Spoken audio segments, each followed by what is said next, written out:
challenge one another, but in a positive way. We think we ask the questions that people want to ask, and often we ask the questions that we wanted to ask in Parliament but never got the chance to ask. So join us every Saturday, 10 a.m. till noon on GB News, Britain's news channel. Nightmare commute. Kick it up a gear with me, Patrick Christie's, at drive time, 3 till 6 p.m, Monday to Friday on GB News Radio. You can listen online and on DAB+, on the smart speaker app and on the GB News app. And if you've got an Alexa, all you have to say is, Alexa, play GB News. We're also on TuneIn and the Radio Player apps. From the school run to rush hour, get revved up with me, Patrick Christie's, on GB News and GB News Radio. Westminster is going around in ever-decreasing circles, followed by the media. Britain is broken. How on earth did we get into this mess? But more importantly, how do we get out of it?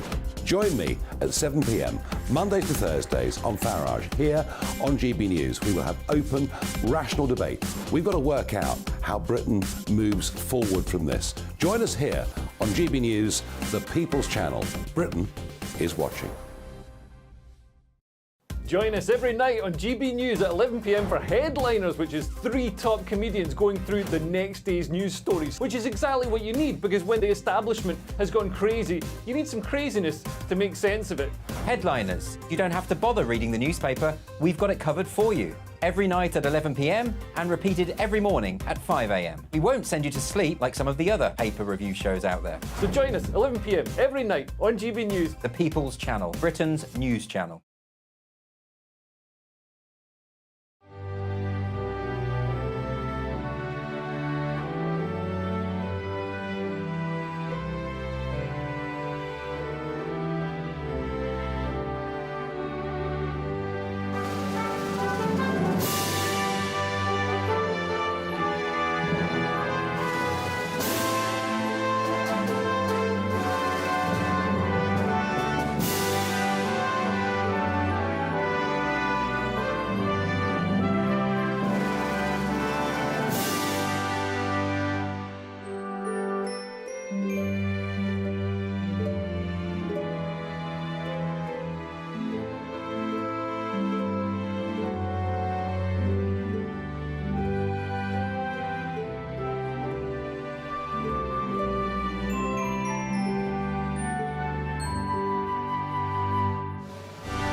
You're looking at live shots from the Middle East on this Monday morning.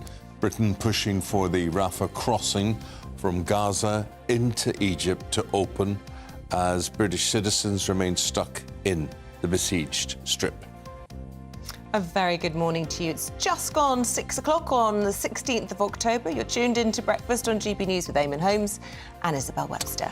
And leading the news this morning, once again, the Middle East on the verge of the abyss, says the United Nations, as Israeli troops continue to build up around Gaza. International reaction grows as leaders and diplomats around the world try to stop the conflict from escalating.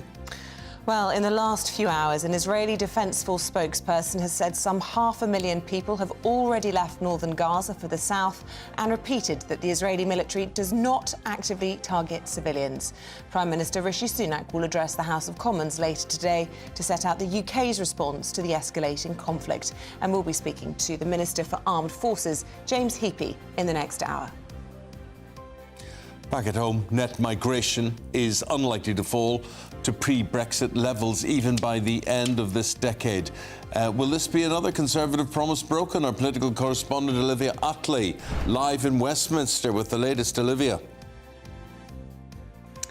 Yes, once upon a time we were promised net migration levels of below 100,000. Well, that's not going to happen anytime soon. Find out why with me.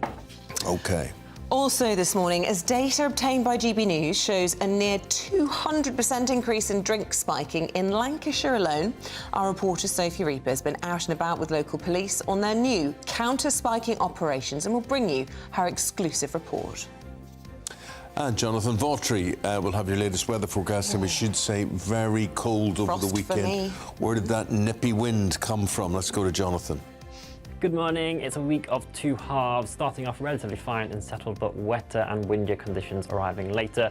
Join me later for all the details. A lot of things we want to talk about throughout the programme, obviously dominated by the Middle East. You can join in any of those discussions by emailing gbviews@gbnews.com. You can also tweet us, and one of the things I want to talk about is that Milkmen, milk floats, are making a comeback. I'm here for that. Yeah? I love a milk float. But you haven't got one? I haven't got one, no. OK, right, so we'll talk about that, because there's little twists to this, why you should, why you could, whether it's good, whether it's bad, and why milk makes me want to throw up. It's a long story, but anyway, there you are. Get in touch and talk to us.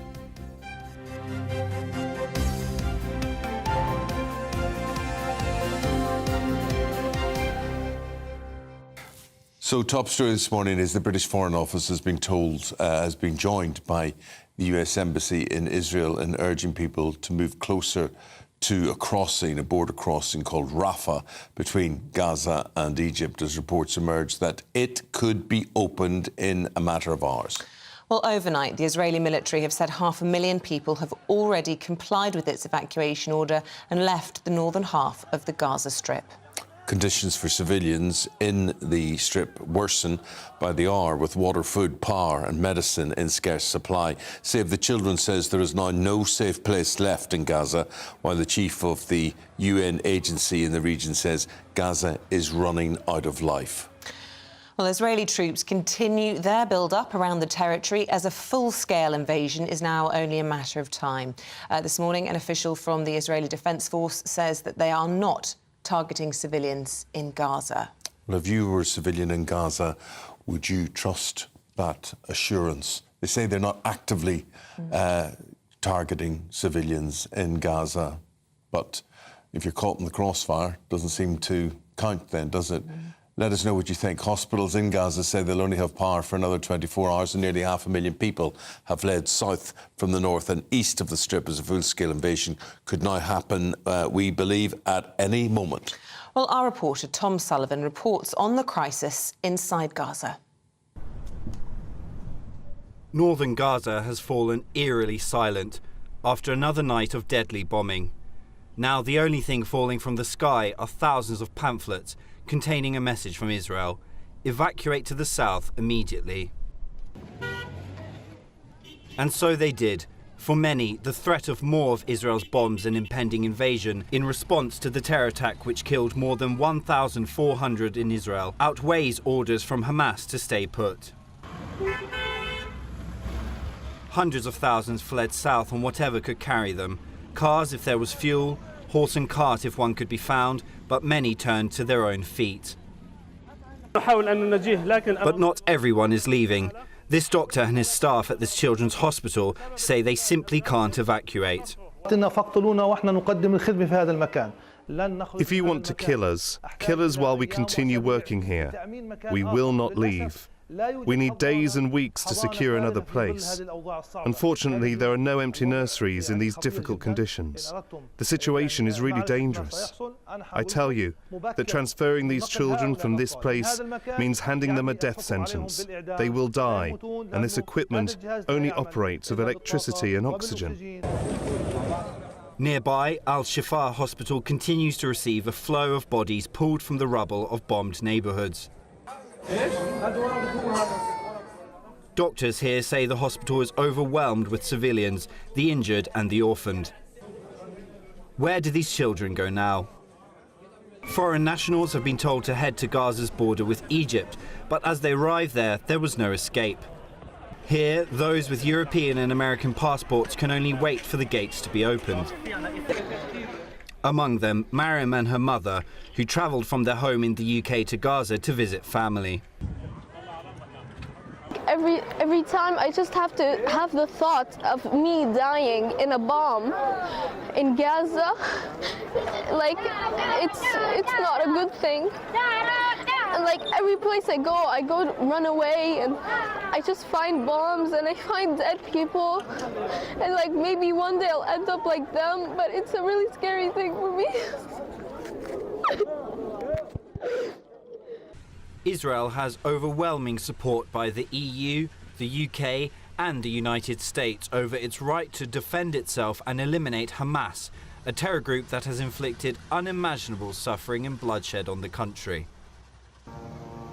But such messages of support have increasingly come with a warning to retaliate within international law and to protect innocent Palestinian civilians. This afternoon, the Prime Minister is expected to reiterate Britain's total condemnation of Hamas attacks and set out the government's approach to the developing crisis. This is in the House of Commons this afternoon. Well, at least 17 British citizens are missing or confirmed dead following Hamas's attacks last weekend. And James Cleverly is due to use an international summit in Albania to further rally support for Israel. That's according to the Foreign Office. The First Minister of Scotland, they're having their national conference. Hamza Youssef and his mother-in-law, who is trapped in Gaza, released these videos. Got an update this morning from my mother-in-law, who tells me they're alive, which is what we were hoping to hear. Beyond that, I'm afraid the situation is dire. They had a terrible night. Rockets were falling all around them. The house was shaking. The children were screaming most of the night. They have, according to my mother-in-law, around 1 day of supplies left, and they're terrified to try to go out to any market, given they're all being told to stay indoors. This will be my last video. Everybody from Gaza is moving towards where we are. 1 million people, no food, no water. And still they're bombing them as they leave. Where are we going to put them? But my thought is, all these people in the hospital cannot be evacuated. Where's humanity? Where's people's hearts in the world to let this happen in this day and age? And may God help us. It's hard to watch, isn't it, especially at this time? And let's talk a little bit more with James Marlowe, Foreign Affairs analyst. I mean, it continues. I don't know what day we're on, day 9 now. Day 10. Day 10. It takes the wind out of my lungs, all of these stories and accounts. And just bring us right up to date, because lots of developments have been happening overnight, James. Yes, firstly, it does not seem that there was any rockets fired overnight towards Israel, which is the first time in 9 nights. On my phone, and that's the reason why I've just brought it in, I've got 2 devices on there where as soon as rockets are fired from Gaza into Israel, or even from Lebanon into Israel, the air raid sirens go off. Now, don't worry, it's not going to happen over here because I've got it on silent, but it means that I can see it on the screen, so we know exactly where the rocket sirens are going off in the Tel Aviv area or around the Gaza area. A lot of people have been evacuated now from the Gaza proliferatory area, which is Sderot. They're ghost towns at the moment. James, why would those rockets not be going off? Have they run out of ammunition? Are they conciliatory in what they're trying to do here? Is this tactical? How would you see this? It's tactical, yeah. Israel has definitely hit them very, very hard. The Hamas infrastructure was based in Gaza City, which is the reason why Israel not requested, but specifically said, leave the area to the civilians, leave the area. And it's very interesting. You've got Ismail Haniyeh, who is the supreme leader of Hamas, and he says to the Palestinians living in Gaza, do not leave your homes, do not listen to Israel. And where is he? He's sitting in the comfort of Doha, which is in Qatar, and he's the one who's telling them, don't leave your homes, which is a typical tactic from Palestinian Hamas. Now, with regard to the rockets, they've definitely still got many, and probably long-range rockets, but they're waiting for Israel to choose that moment to come in. And there's 2 reasons why Israel have not yet gone into the Gaza Strip. Number one is because Netanyahu has spoken to the president, Joe Biden, 5 times, and has a huge amount of... The Americans have a huge amount of sympathy for what's taking place. I mean, if I just put this on a scale of the Americans being hit on 9/11 and Pearl Harbor, if you put those dead together, It doesn't come anywhere close to what took place just over a week ago in Israel in terms of population numbers. This was horrific. And just to remind myself how we got here, I looked at some video again very late last night, about 11:30, midnight, exactly some of the video that I can't even talk about here this morning because it's just so graphic. And yet, here we are, you know, as you say, day 10, United Nations desperate for a ceasefire. They want Israel to lift the blockade of the Strip. They called these evacuation orders horrific and impossible for civilians. President Biden, though, overnight saying, you know, we still support militarily Israel in what they're doing, but really underlining that there needs to be diplomacy in all of this. There's only going to be a resolution diplomatically, not militarily, surely. No, I don't agree. I don't agree, and the reason why I don't agree is because Hamas won an election in 2005 in Gaza. I think it's important to remember the reason why they won an election. Of course, you had a huge amount of Islamists supporting the radical faction of Hamas. But at the time, Fatah were in charge, and Fatah, led by Yasser Arafat at the time, and then obviously Mahmoud Abbas, they were pocketing hundreds and hundreds and hundreds of millions of dollars coming from the United States, the EU, and donors all over the world. Everyone knows that they were pocketing. I speak to friends or people that I know very well in Jerusalem who are obviously Arabs, big fans of Yasser Arafat. And I asked one particular person who used to be the manager of our building in Jerusalem, and I said to him, but you know hundreds of millions were put in his pocket. He said, yeah, I know, but at least he put us on the map. But I said, well, what happened to all that money? He said, I don't know. It got buried with him. That was one of the reasons why... But diplomacy doesn't mean corruption. You know, there has to be high-level diplomacy to resolve this rather than boots on the ground. No, but the reason I mention that is because that the people in Gaza, in the Palestinians in Gaza, voted for Hamas as an alternative in 2006. In 2007, they violently took over all the Palestinian Authority buildings. There was a shootout. There was a huge amount of Palestinians killed on both sides, which we don't see those demonstrations when it happens between them, and that happens often. Yeah. And then since that time, you've had 5, or I think it's 6 wars between Palestinian Hamas and Israel. And this cannot continue every 6 months where you've got rockets being launched from Gaza. So this is an opportunity for Palestinians to have a hope for a future. Not everyone, of course, is supporting Hamas. If there's an opportunity to rid the Gaza Strip of the Islamists, and it's not just Hamas, but it's many other groups, and the Palestinians can come back and be led by a decent leadership that is looking to build up Gaza and turn it in because it has so much potential, then that's the future. If we go back to where we were before, this is going to flare up again in 6 months' time, a year's time. You were talking, James, about people you know, and our next guest is someone you know as well, you know of, and she's Jessica Elter.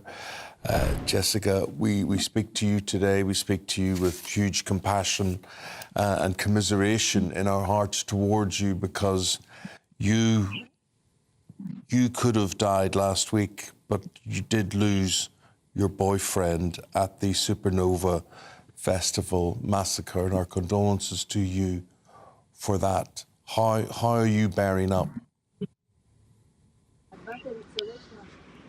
Sorry, I can't hear you again. How are you bearing up? How are you?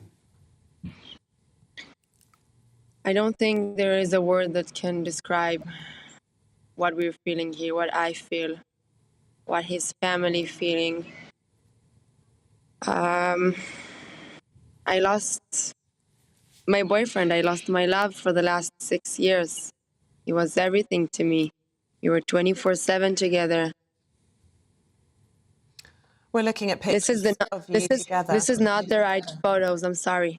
I don't know what is photos. None of them is right. Okay. No idea. Our sincere apologies about that. But tell us about your boyfriend, because it's my understanding it was a hero's death. He made several trips back into the festival to try and retrieve fellow partygoers, and he was successful a number of times before, tragically, he paid the ultimate price. Tell us what happened. He went to a party, to a regular party, to have fun, like we always do together. Like everyone is doing, just to go to a party, to have fun, to drink something, to dance, and to come back home safely, easily. And Ben went out from the party already. He came out already. He was safe. No shooting, nothing. And on the way out, he decided to save people. He took with him 4 or 5 people that he don't know, he never met. He just opened his car and whoever he could bring with him outside safely, he did it. He just put people in the car, saved them, took them out, something like around an hour drive. He put them in their houses in Beersheba. It's like something like an hour. It's not a minute or two. And then he came back again, although he knew there were shooting there, because his friends was there. He came to look for his friends again.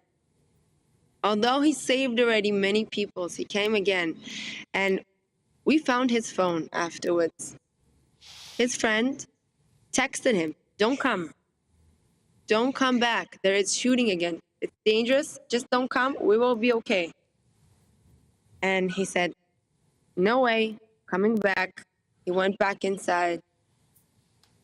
He saved many more people. He couldn't find his best friend. But he found many people that he don't know, and one girl. Jessica, we've got James Marlowe, who you probably heard in the studio, who knows, who has a family connection to you, who knows who would like to speak to you.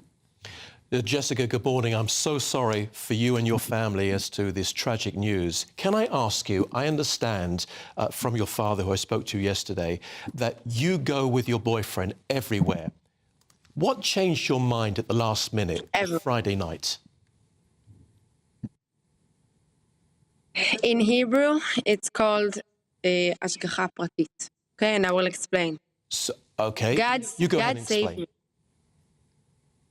Okay. God saved me.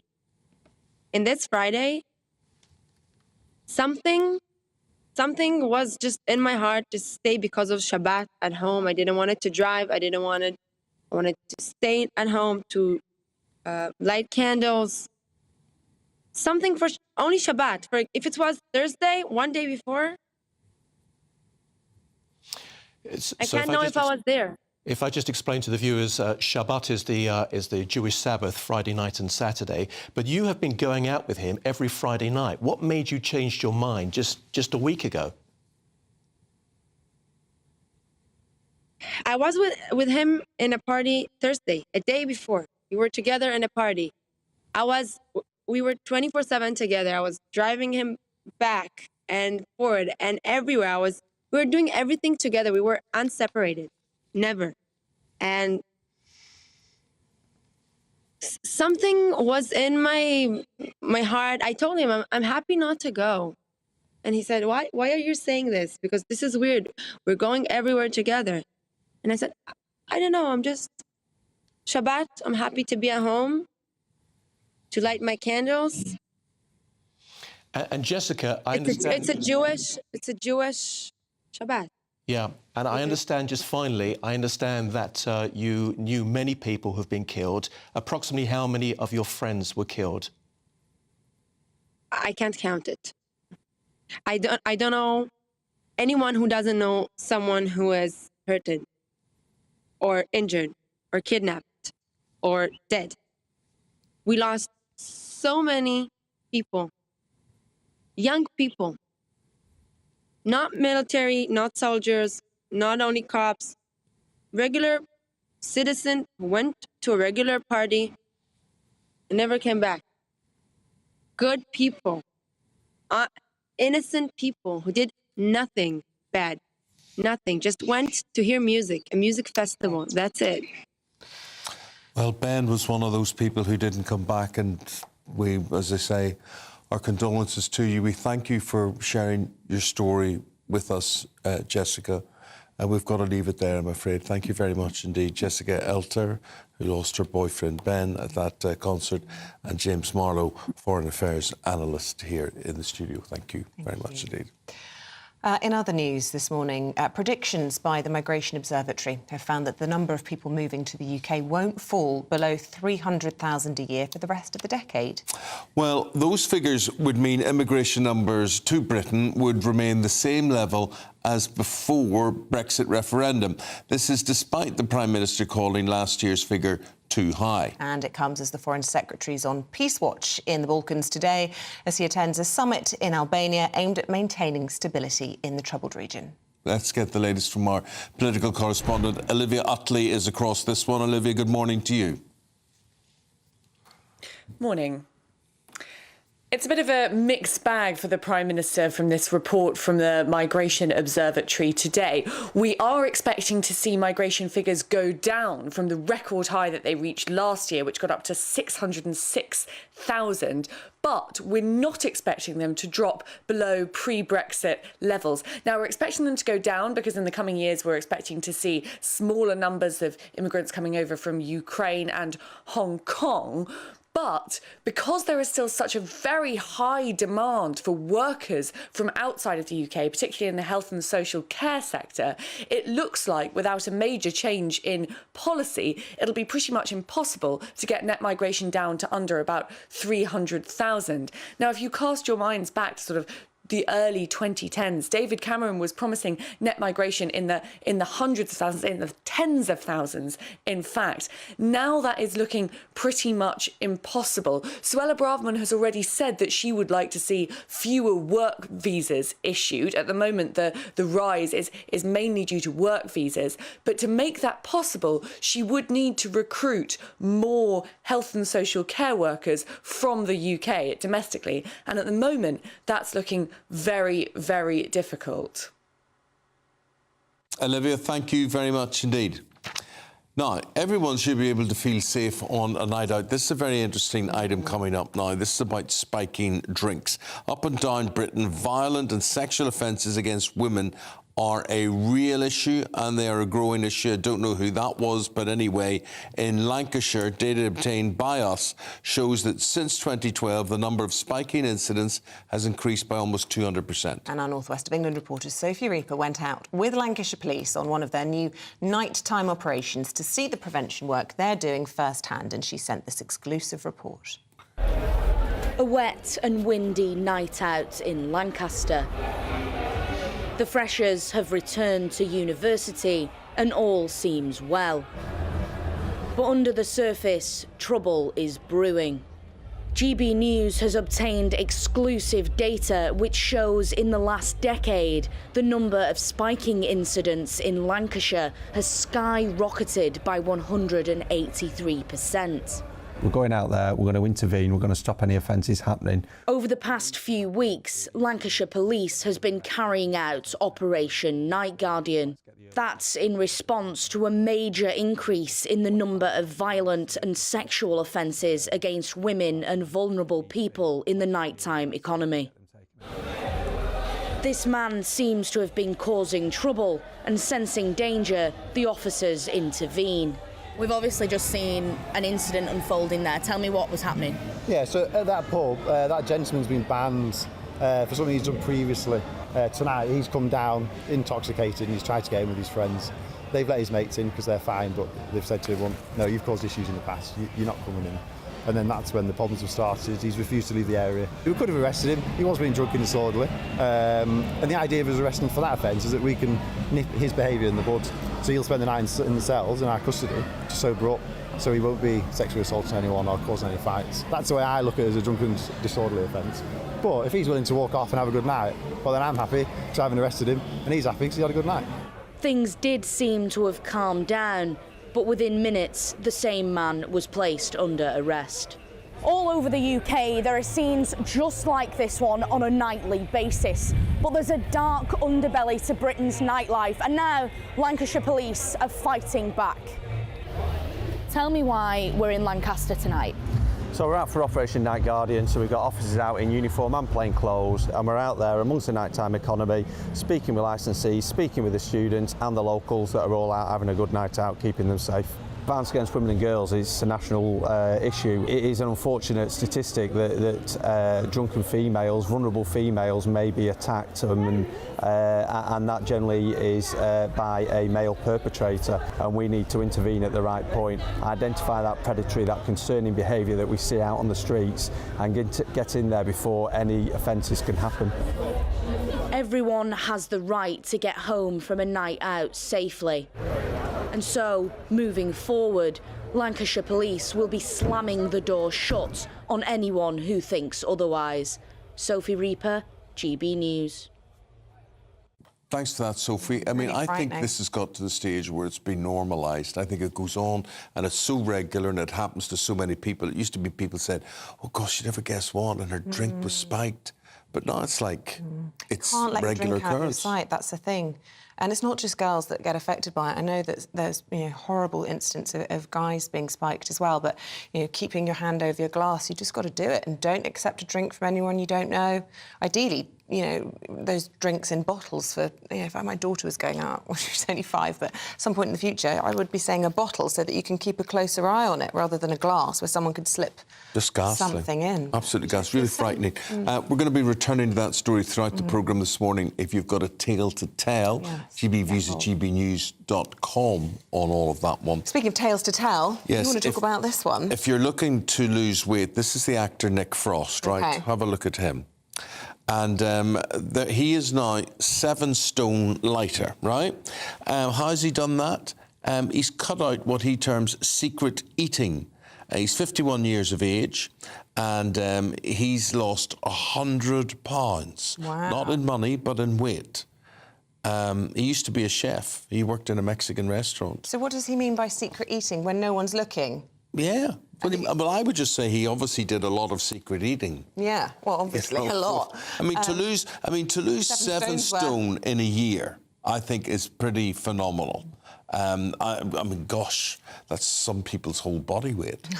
I know. To be able to do that. So Nick did it. He said by cutting out secret eating.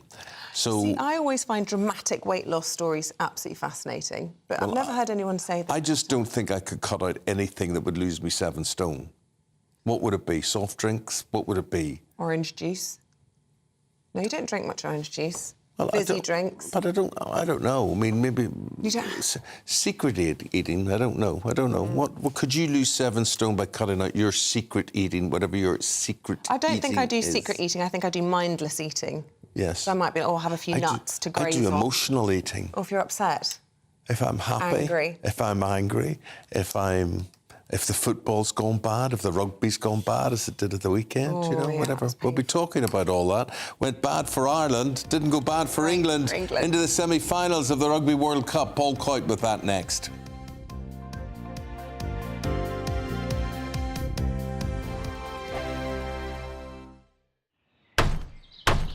Who is it? We're here for the show. More energy this time! Welcome to the Dinosaur Hour. I was married to a therapist. And you survived? I thought we were getting Hugh Laurie. Second best. You interviewed Saddam Hussein. What's that like? I was terrified. I'm playing strip poker with these 3. Ah! No, thank you. My CDs need to be put in alphabetical order. Are you going to be problematic again? The Dinosaur Hour. Sunday, the 29th of October at 9 on GB News. What you get for breakfast is something that, if we do our jobs right, you will wake up to news that you didn't know the night before. It's a conversation. It's not just me and Eamonn. We want to get to know you, and we want you to get to know us. From 6, it's Breakfast with Eamonn and Isabel. Monday to Thursdays on GB News. Britain's news channel. People in Britain, they love free speech, but they also love fair play. I don't care if I'm speaking somebody from a trade union, from the Labour Party, somebody from the SNP. And I think the viewers like to see that actually we can challenge one another, but in a positive way. We think we ask the questions that people want to ask, and often we ask the questions that we wanted to ask in Parliament but never got the chance to ask. So join us every Saturday, 10 a.m. till noon on GB News, Britain's news channel. Nightmare commute. Kick it up a gear with me, Patrick Christie's, at Drive Time, 3 till 6 p.m, Monday to Friday on GB News Radio. You can listen online and on DAB+, on the smart speaker app, and on the GB News app. And if you've got an Alexa, all you have to say is, Alexa, play GB News. We're also on TuneIn and the Radio Player apps. From the school run to rush hour, get revved up with me, Patrick Christie's, on GB News and GB News Radio.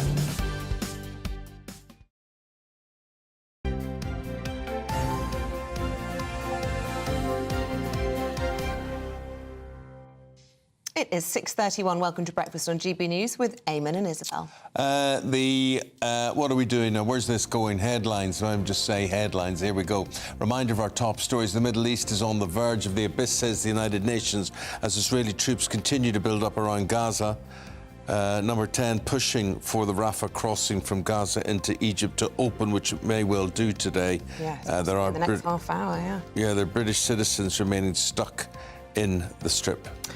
Also in the last few hours, an Israeli defence spokesperson has said some 500,000 people have already left northern Gaza for the south and repeated that Israeli military aim not to hit civilians. They don't actively target them. Prime Minister Rishi Sunak will address the House of Commons later as MPs return to Westminster. He'll be setting out the UK's response to the escalating conflict, and we will be speaking to Armed Forces Minister James Heappey very shortly about all of the latest in the conflict. Yeah, in about 15 minutes. Net migration unlikely to fall to pre-Brexit levels even by the end of this decade, so nothing going to happen in the next 7 years. Will this be another Conservative promise broken? Plus, still to come, we have Paul Coit in the studio with us. Hello. How are we? Build up still to come, and here he is. Still to come. Here I am. Absolutely. So, Rugby World Cup. I mean, it has been a busy and very exciting rugby weekend It's been with a great. mixed fortune. Oh goodness! When I say it's great, I mean it's been terrible.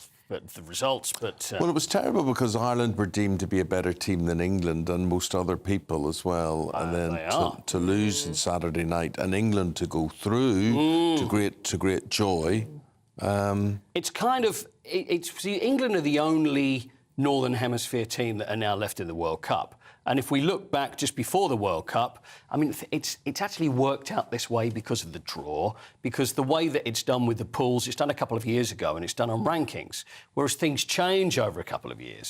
So England were better then, and now. Wouldn't it be bizarre if England managed to go all the way? Yeah, I mean, it's possible. I mean, it's not beyond the realms of possibility. It's unlikely because England were very good. Their step now as well. You know, they think we can actually do this. And time to use my favourite sports word, Isabel, which is the big M word.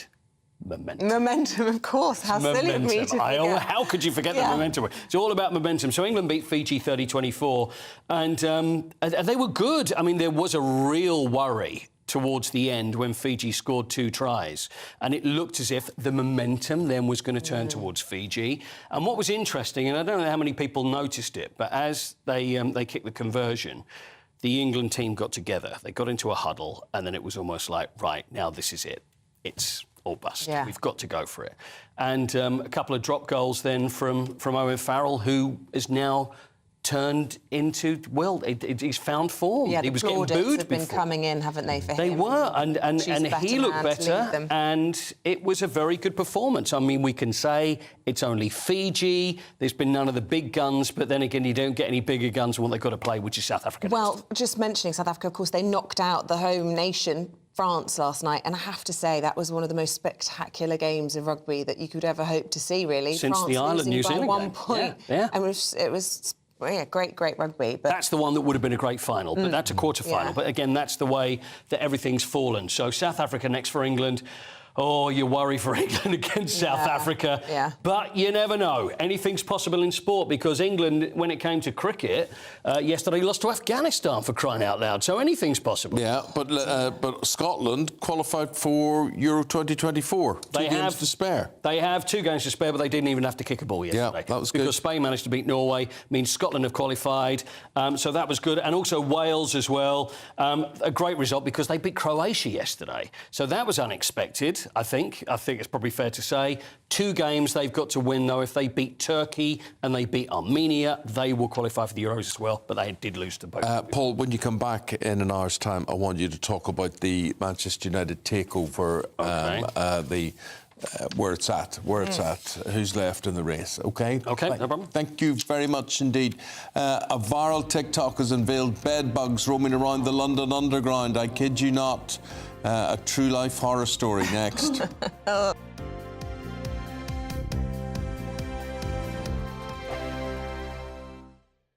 I think the most exciting bit for me is talking to ordinary people. People who I think are ignored often by the major news channels we're going to give news they want to hear. There's a voice there that needs to be heard. I think there's a chance here for a diversity of opinion to be expressed, which you don't find elsewhere. It's really exciting. We don't hold back. We're free to say how decisions that are taken here affect us all around the country. Only on GB News, the People's Channel, Britain's news channel. The Live Desk with me, Mark Longhurst. And me, Pip Thompson. It's here Monday to Friday on GB News. From midday, we'll bring you the news as it breaks, whenever it's happening and wherever it's happening, from across the UK and around the world. Refreshing, feisty, but with a bit of fun too. If it matters to you, we'll have it covered on TV, radio and online. Join the Live Desk on GB News, the People's Channel, Britain's news channel. So Jubes and Kerr, we tackle the issues of the day with real, robust debate, both sides of the fence, battling it out with me in the middle with my forthright opinions and views. And often really interesting things happen because you start with a position and then by the end of the debate you find actually, well, I might not have thought about that one. What we need in this country is 2 new political parties. You should maybe think about doing a 2024 calendar. I'm Michelle Dewberry and I'm keeping you company right through until 7 o'clock this evening. GB News, the People's Channel, Britain's watching. Join us every night on GB News at 11 p.m. for Headliners, which is 3 top comedians going through the next day's news stories, which is exactly what you need, because when the establishment has gone crazy, you need some craziness to make sense of it. Headliners. You don't have to bother reading the newspaper. We've got it covered for you. Every night at 11 p.m. and repeated every morning at 5 a.m. We won't send you to sleep like some of the other paper review shows out there. So join us 11 p.m. every night on GB News. The People's Channel, Britain's news channel.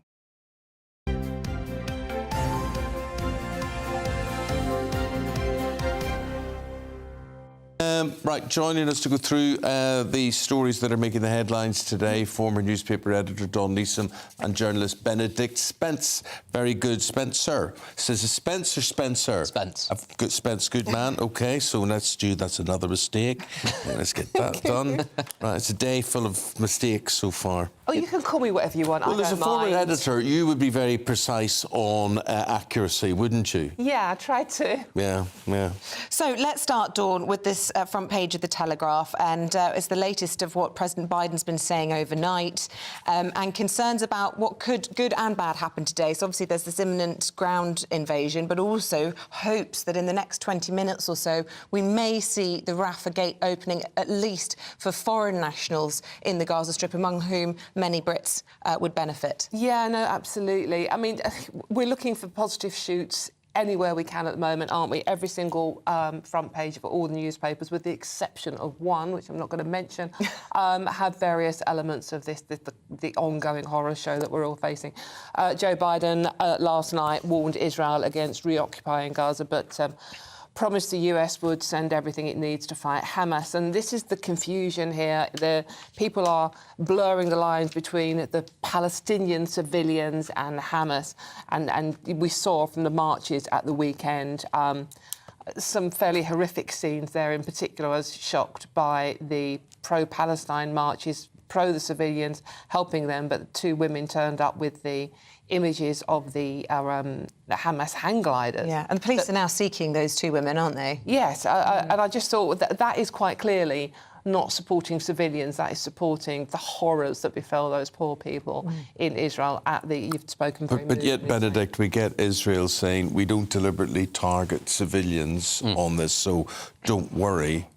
What reassurance would you take from that? I mean, there's only so much that you can take from that because of the nature of how Gaza is built up and also because of the nature of how Hamas conducts itself. Everybody knows that it puts its military installations inside schools, inside hospitals. It puts them next to UN installations, specifically so that when Israel does retaliate, it can show the world, look how barbaric these people are. Look at the damage that they're doing.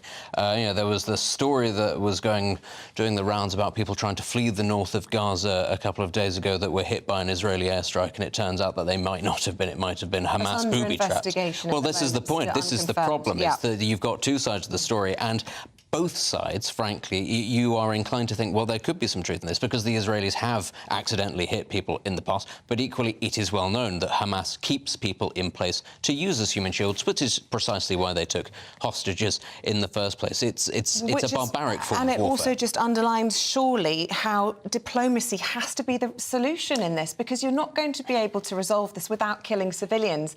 And there can be absolutely no justification. It is illegal to get involved, to involve civilians in all of this. Isabel, I mean, you know, the two-state solution, diplomacy, world leaders sitting down and talking. The problem you keep coming back to here is Hamas don't want a solution. They want to wipe out Israel. And also their charter, the earlier version of it, said they want to wipe out all Jewish people. So there is no diplomatic solution to terrorism, that level of terrorism. But it's trying to find some sort of democratic alternative to Hamas within Palestine. Again, though, this is a problem. It is something that, you know, one does not want to be accused of victim blaming, but one does have to say, after this happens, and this will happen and it will be awful, the Palestinian people need to understand this is the 4th, 5th, 6th time that this has happened, where actually Palestinian or Arab coalition forces have targeted Israel, and they will end up losing, as they always do. And what happens then is they lose territory, and they say, well, we're not going to respect the new borders because we want our territory back. And the lesson that has to be taken is Germany, from the late 19th century to the middle of the 20th century. If you keep invading your neighbours and you keep losing, you lose Königsberg, you lose Danzig, you lose that land, and after a while, it has to be hammered home. There is no benefit to keep on invading a neighbour that you cannot hope to defeat. You will lose. That is the solution. You know, the Egyptians have learned this. They made peace with the Israelis because they understood, well, if you don't do that, you're not getting the Sinai back. The Jordanians have understood that. Why is it that the Palestinians are the only nation, the only group of people on the planet for whom we keep on saying, no, no, that's fine, you keep on having another go, and I'm sure it'll work out well next time. Yes. And I think it's important, Benedict, to highlight just how small Gaza is. It's something like 25 kilometres wide. It is so small that the Israelis could not invade with their full armed forces. They actually have to sift them if they do invade, and we think that's highly likely today. That they can just go bit by bit. They cannot just charge across that border. And this is where the invasion is going to get pretty horrific, because, I mean, not to sort of just use the Second World War as an example, it's going to be a sort of a Stalingrad situation where actually it's too narrow for troops to move. So it's very easy for them to be targeted by small arms fire, by people with knives, by booby traps. The Israelis are going to suffer an awful lot of casualties. And, of course, that is what Hamas wants, because they want public opinion at home in Israel to also turn to the government isn't conducting this war properly. Look at how many body bags are coming back. They want the Israeli population to turn around and say, is it worth actually going into Gaza and doing this?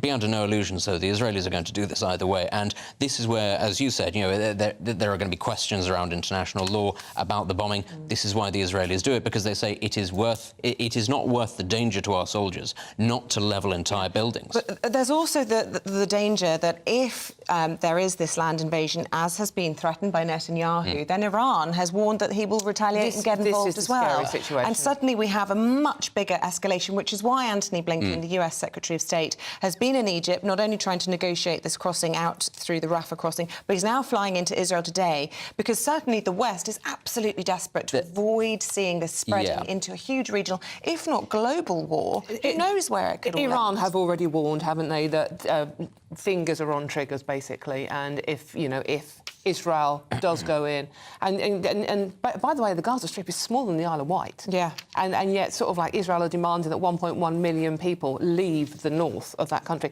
That's like evacuating the whole of Glasgow. What I would say very quickly about the subject of Iran and the possibility of Hezbollah is neither country, neither Iran nor Lebanon, can actually afford a war with Israel right now. The civilian populations are incredibly destitute. They're very unhappy. The militaries of both Hezbollah and the IRGC are very well funded, but that's partly why people in those countries are very unhappy. This is why you're seeing US carrier groups being moved to the region, because as powerful as the Iranian ground forces are, as powerful as Hezbollah are in terms of their artillery, They don't have an air force to speak, No, and they but still the do not have... Chinese do very much supply and... China is not going to go to war Blinken has been over this begging region. Beijing to use its influence over Iran in all of this. And so they always have these kind of proxies and involvements of other nations, and so they may not have the funds themselves, but we know that China is involved, we know that Russia is involved, and then it suddenly becomes a much, much wider... China would love for the US to get bogged down in the region, in a regional war, so that it can't divert attention to Taiwan. But if anything, actually, that makes the situation for Iran or Lebanon more dangerous, because it makes it more likely that the US will say to the Israelis, well, you already have the bomb and you already have a great air force. You do what you want. We're not going to stop you because we don't want to put troops on the ground, so you do you. The Iranians are close to having a bomb, but they don't have one yet. And that is what really makes them nervous, and it's probably why you've seen them hold off up to this point. Let's talk about another war of sorts, highly insignificant in comparison, but nonetheless gives a lot of people the heebie-jeebies, and that is bed bugs. Where have they popped up now in Britain? They have popped up on the London Underground, and basically, I think someone, I don't know if we've actually got the footage, but someone has taken some film of the bed bugs on the tube seats. Yes, so and they are invading, but the thing is, bed bugs have been with us for a long time. They've been with us as long as we've been around. They have been in the UK. Yeah, it's not like they've just arrived. It's not like they've just arrived. The funnier part, that what makes this story so great for the tabloids, and let's face it, we all need some kind of distraction at the moment. There's not much else going on to distract from the horrors of Israel and Palestine. But the tabloids are having fun with it because they've come from France. Yeah, and that's the fun part. I mean, you know, the French and the Brits have always, you know, taken the mickey out of one another. So do you think these are our bed bugs or French bed bugs? They're invading French bugs, French bed bugs. They're the ones that in Paris have had a. There you go. You can see that footage now. And they're quite big, aren't they? You think they're quite small? These ones are supposed to be bigger than native British bed bugs. Right, so they're French and they're bigger. Yeah, because they're French and they've had a large lunch, so they just appear Well, don't they fall asleep after? I'm sorry, it's being very Frenchish, isn't it? but I mean, you know, Paris has had this infestation, and people are literally throwing all their furniture out on the streets to get rid of them, because they're very hard to get rid of once you've got them. Yeah. But apparently spaniels are the solution. I was reading over the weekend. What is? Apparently cocker spaniels or a certain type of dog. I think that's because they're very good at smelling them. Because this is what happens. They start in the bed, but actually they can be everywhere. So people who suffer with bed bugs, they have to have the entire room dismantled, every single piece of furniture. So you bring in these dogs that are highly trained, and they can take you to all the infestations. It's a bit drastic it's hideous. It's a bit gross. It's a bit drastic going to get a cocker spaniel because you've got bed bugs, though, isn't it? I mean, this could be fantastic. Very drastic. I'd do whatever it takes. This could be fantastic for the economy. It's going to boost the spaniel market, the furniture market, everything you could possibly want. Where should we go? Should we turn our attention to winter fuel bills in all of this? Benedict, this is the Daily Mirror, page 15. 800,000 miss out on a heat bill clash. What's this story? This is that there was £120 million of help, government help with energy bills last winter. Everybody remembers why, of course, because of Russia's invasion of Ukraine. There was the big fear about spiking energy bills. So there was a £150 annual warm home discount, and that's supposed to be for the poorest people in society. But as the Mirror points out, that doesn't affect an awful lot of people who sort of just miss out on the threshold. And it doesn't take into account the fact that it's not going to... We've got to leave that story there. We've got the Secretary of State for Defence, James Heappey, who joins us now. We say good morning to him. Mr. Heappey, good morning. So President Biden speaking overnight, and basically he's saying to Israel, I mean, he's an ally of Israel, obviously, but he's saying, please be careful in your ambitions if and when you invade Gaza. How would you reflect on that? Well, I think that the British government has been similarly clear that Israel has an absolute right to defend itself. Of course it does. But so too, as a democracy, should it hold itself to a higher standard, and should it be wanting to comply with international humanitarian law? Yeah. Right. Well, I mean, therein lies the conundrum, really, because how do they exercise their absolute right without dragging in civilians in the way that we are seeing? I mean, ultimately, people in Gaza are saying there is nowhere safe. The United Nations saying that this evacuation order is horrendous, that it's impossible, and that lots of people now are commentating saying that the response is not proportionate. What's your view? Well, look, there is safe haven. Israel has been clear that people move south below the Wadi, and that will put them out of reach of their planned operations. But let's be crystal clear. Israel is the democracy that is giving notice to civilians and asking them to move south. It is Hamas who uses civilians as human shields, and that is the key distinction here. Secretary of State, what's British involvement in all of this? Do we have any? In what way are we assisting Israel in this? Well, our involvement is threefold. Firstly, we are planning and executing the evacuation of British citizens from the region should they wish to leave. There are opportunities to do that both from Tel Aviv, where a number of flights have now departed, but also we hope later today through the Rafah crossing on the border between Gaza and Egypt as well. Secondly, we have troops in the region as well as planes and soon ships. Their presence is to guard against a wider escalation of the conflict and to warn off other actors like Iran, for example, from getting involved.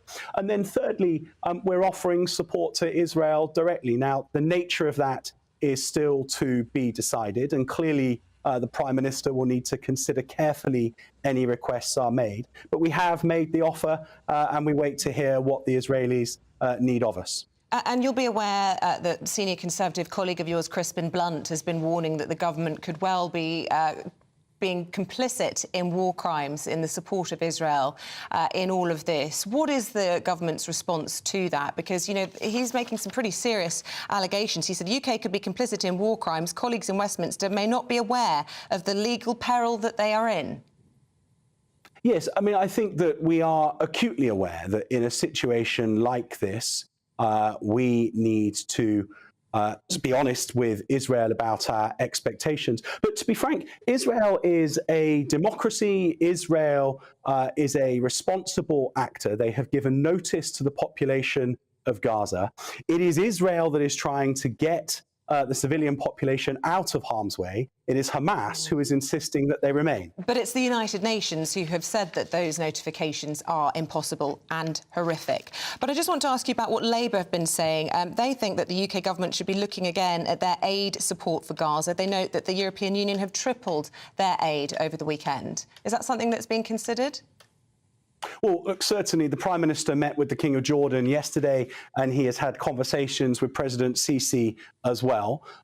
And the theme of those conversations was humanitarian support to the Palestinian population that are caught up between this dispute between Hamas and Israel. We will, of course, be seeking to work with partners in the region to support that humanitarian effort. Right, what's going on in Rafah today, the crossing? What are we expecting there, and how does that affect British citizens? Well, we've heard that the crossing may open today, and if it does, that will be an opportunity for foreign nationals to leave. We hope that that happens, but clearly that is not directly within our control. I want to ask you about matters here in the UK. We've seen lots of protests, haven't we, over the weekend, and your colleague Suella Braverman coming out and saying that the police will come for you if you glorify terrorism. We've seen these images of two women with the paragliders, pictures of them on their back. That clearly is expressing support for a prescribed terrorist organisation. How can you reassure people this morning that the utmost is being done to prevent those sorts of things happening? So, look, I think that it is disgusting what we saw on in those pictures over the weekend. I understand everybody's right to protest. I understand everybody's right to have concern over the Palestinian people. I and the British government have concern over the Palestinian people as well. But I cannot think of any time when I was a soldier, nor now as a Minister in Defence, where I have ever taken any joy in the loss of human life of those that I consider to be my adversaries. And yet what we've seen in these protests over the weekend is people in London doing exactly that. Now, they are entitled to their opinion about the plight of the Palestinians. They are not entitled to celebrate the work of Hamas, a proscribed terrorist organisation. And I think that those scenes were absolutely sickening, and I'm sure the police will want to act on them. Okay. Secretary of State, I'm full of admiration for you this morning, soldiering on with that Nick that you've got, that shaving cut. I really... I shaved an hour ago, Eamonn, and I have been despairing as the clock has ticked down to the interview. But there we go. I had one myself this morning, and it's so embarrassing, and you were so gracious the way you were dealing with it there. Maybe something like Vaseline or something on top of it might help. I just want to get, quickly, before we leave... He's got something. There you got some Vaseline. Yeah. That's a very good idea. I'm just hearing in the last few moments, Mr. Heapy, that the US, Israel and Egypt have agreed a ceasefire in southern Gaza, which will begin at 6 a.m. GMT, which will coincide with the reopening of the Rafah border crossing. This is according to 2 Egyptian security sources. Meanwhile, Hamas media say they have no information about any humanitarian truce being agreed. Just your reaction to that breaking line, first of all.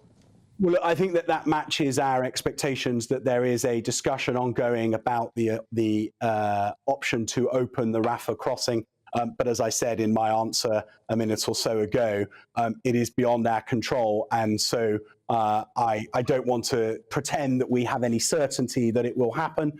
Clearly, it is something that we hope will happen today, and that will give an opportunity for people to leave and for some aid to flow in.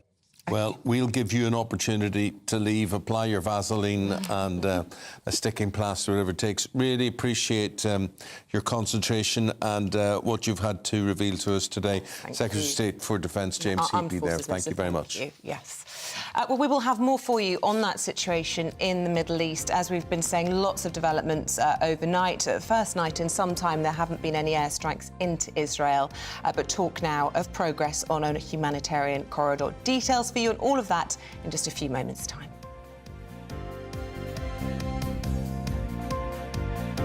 GB News, unlike other broadcasters, isn't obsessed with the London-Westminster bubble. We think there's a nation beyond the M25, and that's why we talk about the issues that matter across the land. Join me on State of the Nation, 8 to 9 o'clock, Monday to Thursday, on GB News. Daisy's listening, and you should too. Join me, Camilla Tominey, on Sunday mornings from 9:30, taking the politicians to task and breaking out of SW1 to see how their decisions are affecting you across the UK. Bursting the Westminster bubble every Sunday morning, only on GB News, the People's Channel. Britain's watching. Join us every night on GB News at 11 p.m. for Headliners, which is 3 top comedians going through the next day's news stories, which is exactly what you need, because when the establishment has gone crazy, you need some craziness to make sense of it. So join us 11 p.m. every night on GB News, the People's Channel, Britain's news channel. Now then, Lee Anderson here. Join me on GB News on my show, The Real World, every Friday at 7 p.m. I'm not eating bloody cat. Are you Delicious. mental? Open your mouth. OK, here comes a train. Reminds me of the scene in Singing in the Rain. Adam, is that a good one? Whoa! Join me at 7 on GB News, Britain's news channel. Who is it? We're here for the show. More energy this time! Welcome to the Dinosaur Hour. I was married to a therapist. And you survived? I thought we were getting Hugh Laurie. Second best.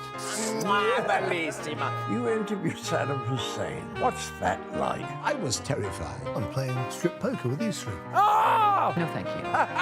My CDs need to be put in alphabetical order. Are you going to be problematic again? The Dinosaur Hour.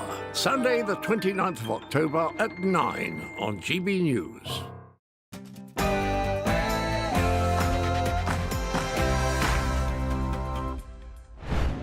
The live shots from the Middle East this morning as we hear the breaking news that America, Israel and Egypt have agreed to a ceasefire in southern Gaza.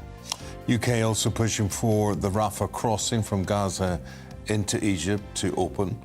So many Britons remaining stuck in the besieged strip.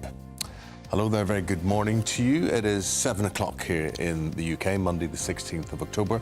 This is Breakfast on GB News with Eamonn and Isabel. Here's what's leading the news this morning. The Middle East is on the verge of the abyss, says the United Nations, as Israeli troops continue to build up around Gaza. International reaction is growing as leaders and diplomats around the world try to stop the conflict from escalating. Now, reporter Charlie Peters is live in Tel Aviv throughout the programme for us. Charlie. As the situation in Gaza declines further, President Joe Biden says it would be a big mistake for the Israelis to occupy the territory. In the last few hours, an Israeli Defense Force spokesperson has said 500,000 people have already left northern Gaza for the south and repeated that the Israeli military does not actively target civilians. British Prime Minister Rishi Sunak will address the House of Commons this afternoon to set out the UK's response. Back at home, net migration is unlikely to fall to pre-Brexit levels even by the end of this decade. Will this be another Conservative promise broken? And the weather went a bit chilly over the weekend. Jonathan Vautry. Good morning. It's a week of two halves, starting off relatively fine and settled, but wetter and windier conditions arriving later. Join me later for all the details. And Paul Coit will be here with all the latest sport. Paul. Big weekend in the World Cup, both in rugby and cricket. So England will play. Speak for yourself. Well, it was big. I didn't say it was great, but it was big. It was good. England, anyway. No, do you know what was in Belfast at the weekend? Yeah. Belfast was in mourning. Was it really? Basically, it all went quiet everywhere. The whole town was quiet. So much belief. So much belief. I know. But anyway, well done, England. And another quarter-final for Ireland. Oh, well. Yeah. Semi-final beckons, though, for England against South Africa. And in the cricket, if it makes you feel better, England got beaten by Afghanistan. Not really. No, it makes you feel a little better. Doesn't make me feel better. No, not at all. That and all the other sport from Paul, 7:20. And you can join in any of the discussions. How are you feeling after the weekend's rugby, weekend sport in general? Elated or deflated? GBviews at gbnews.com, or you can tweet at GBnews.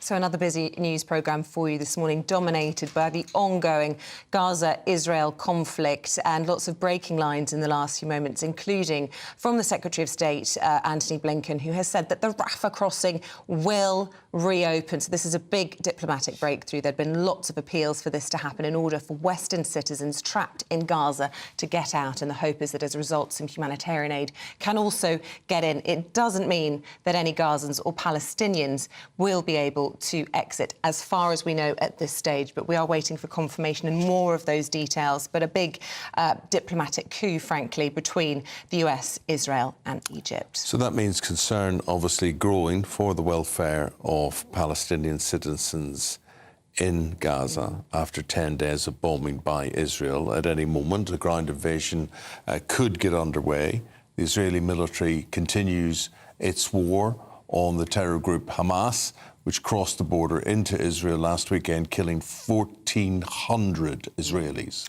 Well, the Foreign Office has advised all British nationals inside Gaza to move closer to the border with Egypt. Not an easy task, given what the situation is on the ground there, but it is believed that around 500,000 Gazans have now evacuated to the south.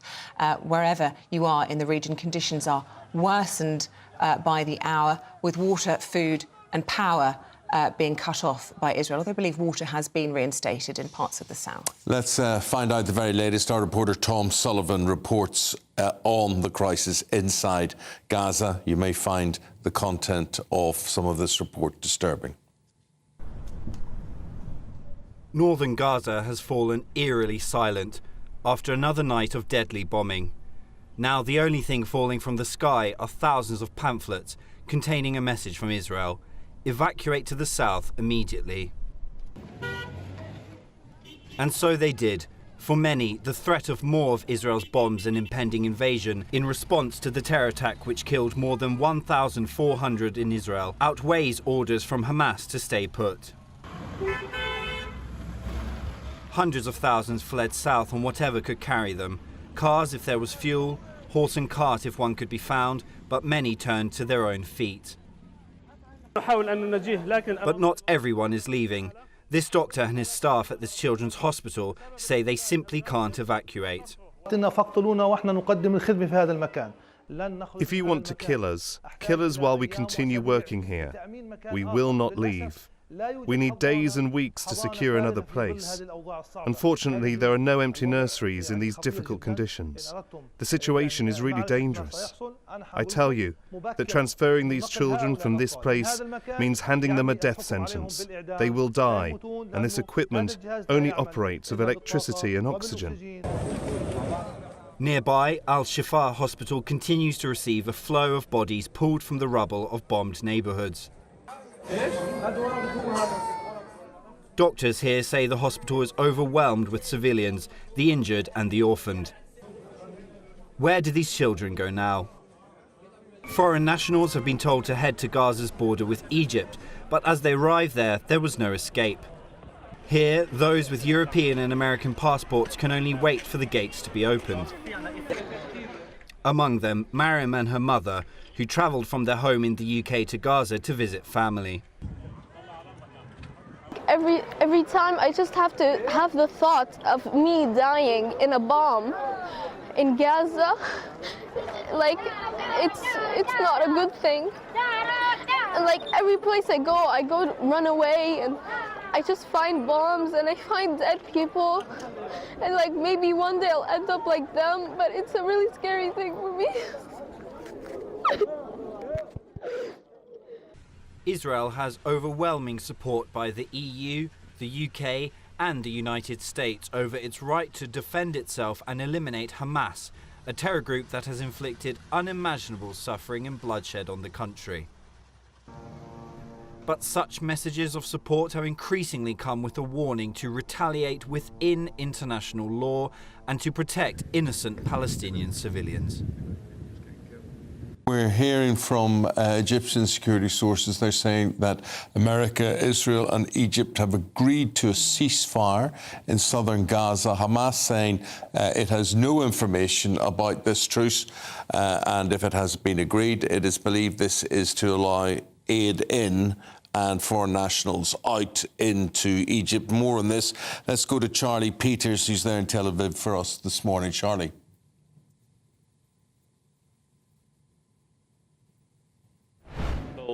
A lot of hopes in the last couple of days. First, they were told that there would be a safe corridor for them to travel down from North Gaza into the south. And then, of course, there were explosions on convoys and blockades preventing their safe exit. Then yesterday we heard that the Israeli energy minister had secured water supplies into South Gaza, but no such reports of incoming water have been received. And then also this Rafah crossing, this entry port into Egypt. There have been several occasions now where reports of it being opened following diplomacy have been made, but then it's remained closed. Now, this could be the most significant opportunity for that crossing to be open, and several foreign embassies in the region have urged their nationals to head to that crossing to get into Egypt and away from, the violence. We do know last night that some 600,000 people have now moved from North Gaza into the south of the Gaza Strip, and this is going to be necessary ahead of the IDF continuing their operations from air, sea and land, with a comprehensive effort from the land ahead of that imminent invasion. They need to shake the ground even further with airstrikes if they are going to be able to move into that densely populated area. But last night, President Joe Biden, he said that it would be a big mistake for the Israelis to occupy the territory.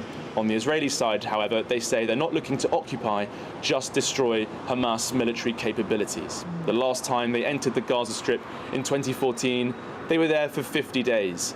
But it's well expected that this invasion, if and when it does come, and it does look highly likely, will be significantly longer.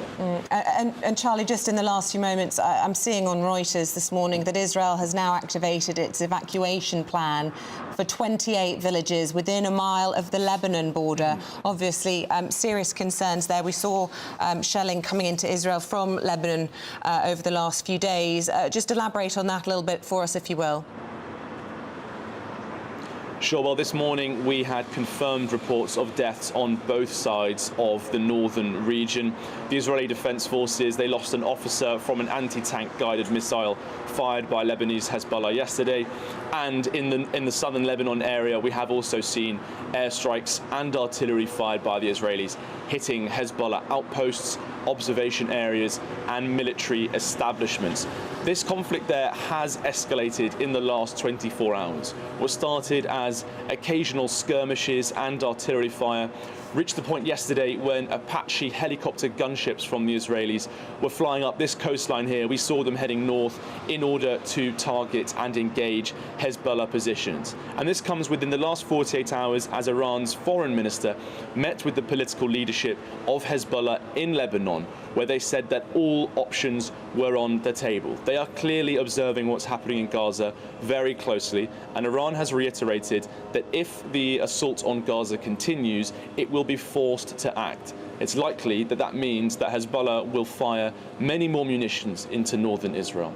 And while the Israelis face a significant foe in the south, in the north, they are facing even more danger with Hezbollah, a more significant military force. OK, Charlie, got to leave it there. In an interview with CBS in the USA, President Biden last night says that he believes, what does he believe? Somebody tell me?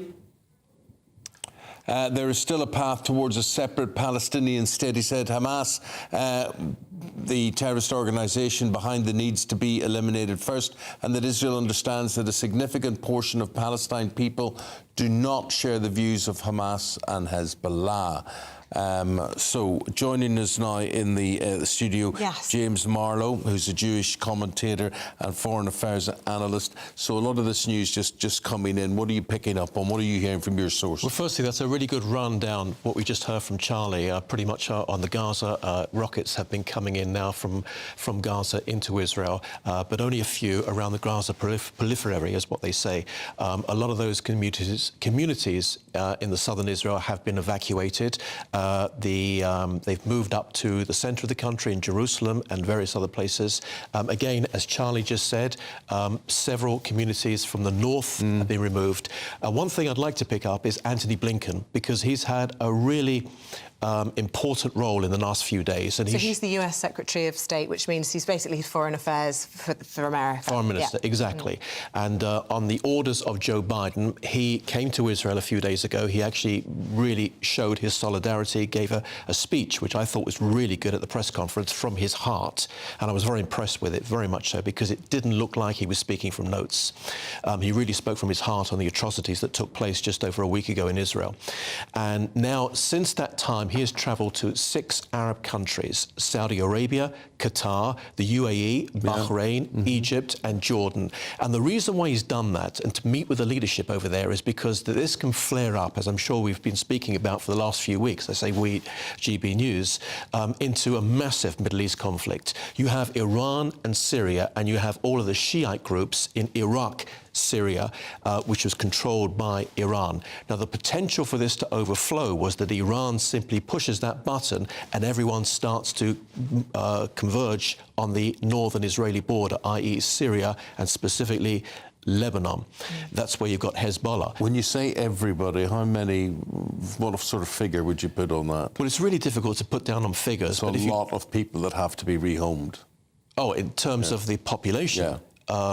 Well, if there's a front which is open up on the northern Israeli border, i.e. Hezbollah, backed by Iranian troops, also Shiite militia groups, terrorist groups from Iraq and Syria, and even perhaps from Yemen, the Houthis from Yemen, all converging to southern Lebanon, then you've got that invasion. So that's the job that Antony Blinken did, just to make sure that all of these countries that I've just mentioned have no part in this and will do whatever they can to stop the movement of these terror groups to move over to Lebanon. Now, if that happens, then Israel is just focused now down on Gaza. And so far, that seems to be a positive move. And Antony Blinken is coming back in this morning to speak to Netanyahu. to give him an update and to give him a briefing as to what the current feeling is from the Arab Gulf states. And they've been working around the clock, haven't they, to try and bring about the ceasefire in the south of Gaza. He'll be very pleased to be able to announce that that crossing will also be reopening. Just explain the significance of that crossing into Egypt, because the Egyptians have been very much resisting Palestinian refugees coming into their territory. They're OK, as far as I'm aware, with Western foreign nationals or dual citizen nationals getting out that way and aid now going in. That's the reopening. But as far as I'm aware, at the moment, the Palestinian civilians still going to find it hard to get out. Is that the correct reading? We don't know. And the Egyptians, from their point of view, are really concerned for their security. And the reason I say that is because that in February 2016, the Israelis gave full control of the Rafah crossing over to the Egyptians. Now, this was something which was never expected to happen, because when the peace treaty took place in 1978-79, Camp David I, it was on the basis that the Egyptian forces would never move, except for maybe 100, would never move north of the northern part of the Sinai. What happened was you had a group called the Anseh Beit Magdis, which is a group which allied itself with Hamas and also with the ISIS group. Now, they sent many of their people through tunnels from Egypt into Gaza. But at the same time, they also shot down hundreds of Egyptian troops in the northern part of Sinai. This concerned, obviously, the Egyptians very, very much. They shut down all of the tunnels. They bombed them. They managed to get rid of a lot of this group. Some of the group went into Gaza itself, and then Israel handed over for security for the Rafah crossing to the Egyptians. Now, the Egyptians, based on that history, recent history in the last few years of losing so many of their citizens and their soldiers, they're really concerned anyone who leaves Gaza is a potential terrorist and will attack the Egyptians. So that's the reason why they're very careful as to how they open, when they open, who's going to come through, and obviously they're under tremendous pressures right now. And also, who's going to look after them? Well, we believe that that border crossing was due to open at 7 a.m. UK time this morning, so we'll keep you posted as I have no word yet as to whether it has opened or not. Charlie was just giving us an update over there. And also, with regard to the water, I understood the water had been turned on in southern Gaza to encourage the Palestinians to move down there because you have water. But we've just heard from Charlie that, to the best of his knowledge, it has not come on yet. OK. James, really appreciate that. James Marlowe is a foreign affairs analyst and a Jewish commentator. Thank you very much indeed, my friend. Predictions by Migration Observatory have found that the number of people moving to the UK will not fall below 300,000 a year for the rest of this decade. Yes, these figures mean immigration numbers to the UK would remain the same level as before the Brexit referendum, and this is despite the Prime Minister calling last year's figures too high. The Foreign Secretary is on Peace Watch in the Balkans today. He's attending a summit in Albania aimed at maintaining stability in that region. Executive Director of Migration Watch UK, Dr. Mike Jones, joins us now. Mike, politically, this is terribly bad news for, well, whoever is going to be the sitting government, particularly the Conservatives, have said that, you know, getting migration down is a main aim for them. Yes, indeed. And I have enormous respect for the authors of the report, Madeleine Sumption and Alan Manning. They both try to approach the issue in the most dispassionate way possible. But actually, I believe their projections are overly optimistic. I'd be surprised if the net migration figures came below 300,000, simply because they assume that student emigration will remain at around 80%. But Robert Jenrick has said that the number of people staying here long term is around 40%, and he gets that data from the ISA database. There are also assumptions about asylum levels remaining the same as they are now, but I would question that. But Mike, when you say student migration at 80% and other migration at 40%, are you talking about off the 300,000 figure? Because if you are talking about that as an overall figure, that surely is not as frightening as these headlines suggest, with the sort of picture that people will conjure up as the type of illegal migration that is happening, for instance. Well, obviously there's a difference in terms of human capital between legal student migration and irregular migration. But I actually think the levels of illegal migration could increase. You've got to remember the Conservatives are unlikely to win the next general election. The Labour Party have said they will not support the Rwanda plan. They will water down the Illegal Migration Act. And essentially, they've embraced a sort of quasi-resettlement program with the EU. And given what's happening across the Mediterranean, the Bosphorus Strait and the Balkans, the number of illegal migrants entering the UK could actually increase. Although Labour would deny it's any sort of quasi-quota with the EU, again, we've asked them that specific question and they're always at pains to say that is not in their plan. You would dispute that, would you? Yes, I would. Quotes from other members of the Labour Party have pretty much confirmed that there's some sort of deal with the EU in place. And, ultimately, the EU is not going to accept a returns programme from the United Kingdom unless there's a quid pro quo element to it. And if we do enter into such an arrangement, then obviously we'll be receiving more illegal immigrants than the people we send back, simply because of what happened under the Dublin rules when we were a member of the EU. That was weighted very much against the interests of the UK. And as a non-EU member, we would have considerably less leverage. OK, Dr. Mike Jones, we'll leave it there. Mike is the Executive Director of Migration Watch UK. Coming up, we're going to be asking whether the government should abandon the Renters Reform Bill. Your views welcome, and we'll be debating it in just a moment.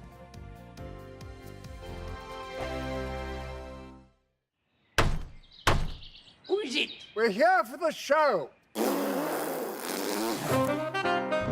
More energy this time! Welcome to the Dinosaur Hour. I was married to a therapist. And you survived? I thought we were getting Hugh Laurie. Second best. You interviewed Saddam Hussein. What's that like? I was terrified. I'm playing strip poker with you three. Ah! No, thank you. My CDs need to be put in alphabetical order. Are you going to be problematic again? The Dinosaur Hour. Sunday, the 29th of October at 9 on GB News. What you get for breakfast is something that, if we do our jobs right, you will wake up to news that you didn't know the night before. It's a conversation. It's not just me and Eamonn. We want to get to know you, and we want you to get to know us. From 6, it's Breakfast with Eamonn and Isabel. Monday to Thursdays on GB News. Britain's news channel. People in Britain, they love free speech, but they also love fair play. I don't care if I'm speaking somebody from a trade union, from the Labour Party, somebody from the SNP. And I think the viewers like to see that actually we can challenge one another, but in a positive way. We think we ask the questions that people want to ask, and often we ask the questions that we wanted to ask in Parliament but never got the chance to ask. So join us every Saturday, 10 a.m. till noon on GB News, Britain's news channel. Nightmare commute. Kick it up a gear with me, Patrick Christie's, at drive time, 3 till 6 p.m, Monday to Friday on GB News Radio. You can listen online and on DAB+, on the smart speaker app and on the GB News app. And if you've got an Alexa, all you have to say is, Alexa, play GB News. We're also on TuneIn and the Radio Player apps. From the school run to rush hour, get revved up with me, Patrick Christie's, on GB News and GB News Radio. Westminster is going around in ever-decreasing circles, followed by the media. Britain is broken. How on earth did we get into this mess? But more importantly, how do we get out of it? Join me at 7 p.m, Mondays to Thursdays on Farage, here on GB News. We will have open, rational debate. We've got to work out how Britain moves forward from this. Join us here On GB News, the People's Channel. Britain is watching. Join me, Andrew Pearce and Bev Turner, Monday to Thursday, 9:30 a.m. Who benefits from that? Not the British public. And on Fridays, join us, Tom Harwood and Ellie Costello from Britain's Newsroom. That's what you get with this show. That's fantastic. If it's happening, we're talking about it on Britain's Newsroom. GB News, Britain's news channel. GB News, unlike other broadcasters, isn't obsessed with the London-Westminster bubble. We think there's a nation beyond the M25, and that's why we talk about the issues that matter across the land. Join me on State of the Nation, 8 to 9 o'clock, Monday to Thursday, on GB News. Daisy's listening, and you should too. Now then, Lee Anderson here. Join me on GB News on my show, The Real World, every Friday at 7 p.m. I'm not eating bloody cat. Are you delicious? mental? Open your mouth. OK, here comes a train. Reminds me of the scene in Singing in the Rain. Adam, is that a good one? Whoa! Join me at 7 on GB News, Britain's news channel.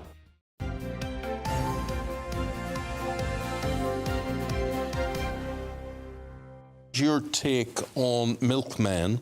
They're on their way back big time, thanks to millennials who are green conscious about this. 2,000 households a week, 2,000, that's a lot, are signing up for a daily milk round to reduce their plastic waste. See, I think that makes great sense. I do think bottles are the way forward for everything. And I still don't understand why anyone buys bottled water. That's a real bugbear of mine. If I see someone walking around with a bottle of water, I privately think... Well, I got water at the weekend in a paper carton. Well, there you go. Yes. The hotel I was staying in supplied not bottles or plastic to your room, but bottles in why cardboard. Can't they just give you something that you can wash and reuse? Because you still have a footprint from that. Yeah, you still have that. Anyway, we digress. We don't digress. Sorry, We this is do, very but it's a important. fun We digression. don't. But anyway, the point about this is, do you know how much a bottle of milk costs? And stop looking at the notes. I'm not looking. I can't read You that did. far. Don't worry. I was just trying to see what tree you were barking up. OK, how much does a bottle of milk cost? Oh gosh. Well, how big is it? A pint. A pint of milk. 78p I in was the shop. about to say 70p. Sure. My daughter says that. That's what I was going to say. Well, I was going to say. This is what you could have won. We had milkmen like that when I was growing up. But 78p in the shops. However, if you buy milk from the milkman, it costs £1.71. Oh, so who's going to do that? Right, Who's going to do that? Extra. Are you doing that? What do you think about that? Give us a shout. Now, we're going to talk about renting. The Prime Minister's been urged by 30 charities not to abandon legislation that would ban no-fault evictions. Yeah, all of this comes as research suggests that one renter is ordered to leave their home every 3 minutes.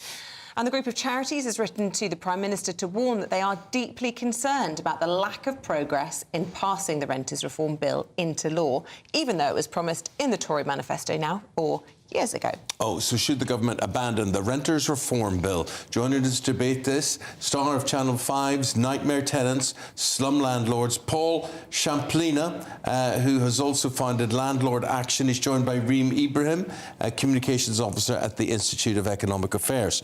Very nice to see you both. Paul, first of all, could you explain to me what a no-fault eviction is? A no-fault eviction, Eamonn, is a 2-month notice a landlord can serve on the tenant without giving a reason to say they want their property back. At the moment, I can say with my landlord action hat on, I've never seen so many landlords serving the notice because they want to sell, they want to get out of being a landlord because of all the things that are happening. Correct me if I'm wrong, my friend, would that not suit you if you were a renter as well and say you were hitting hard times with cash or you wanted to move on somewhere? Well, yeah, I mean, look, 90% of renters leave off their own accord, Eamonn.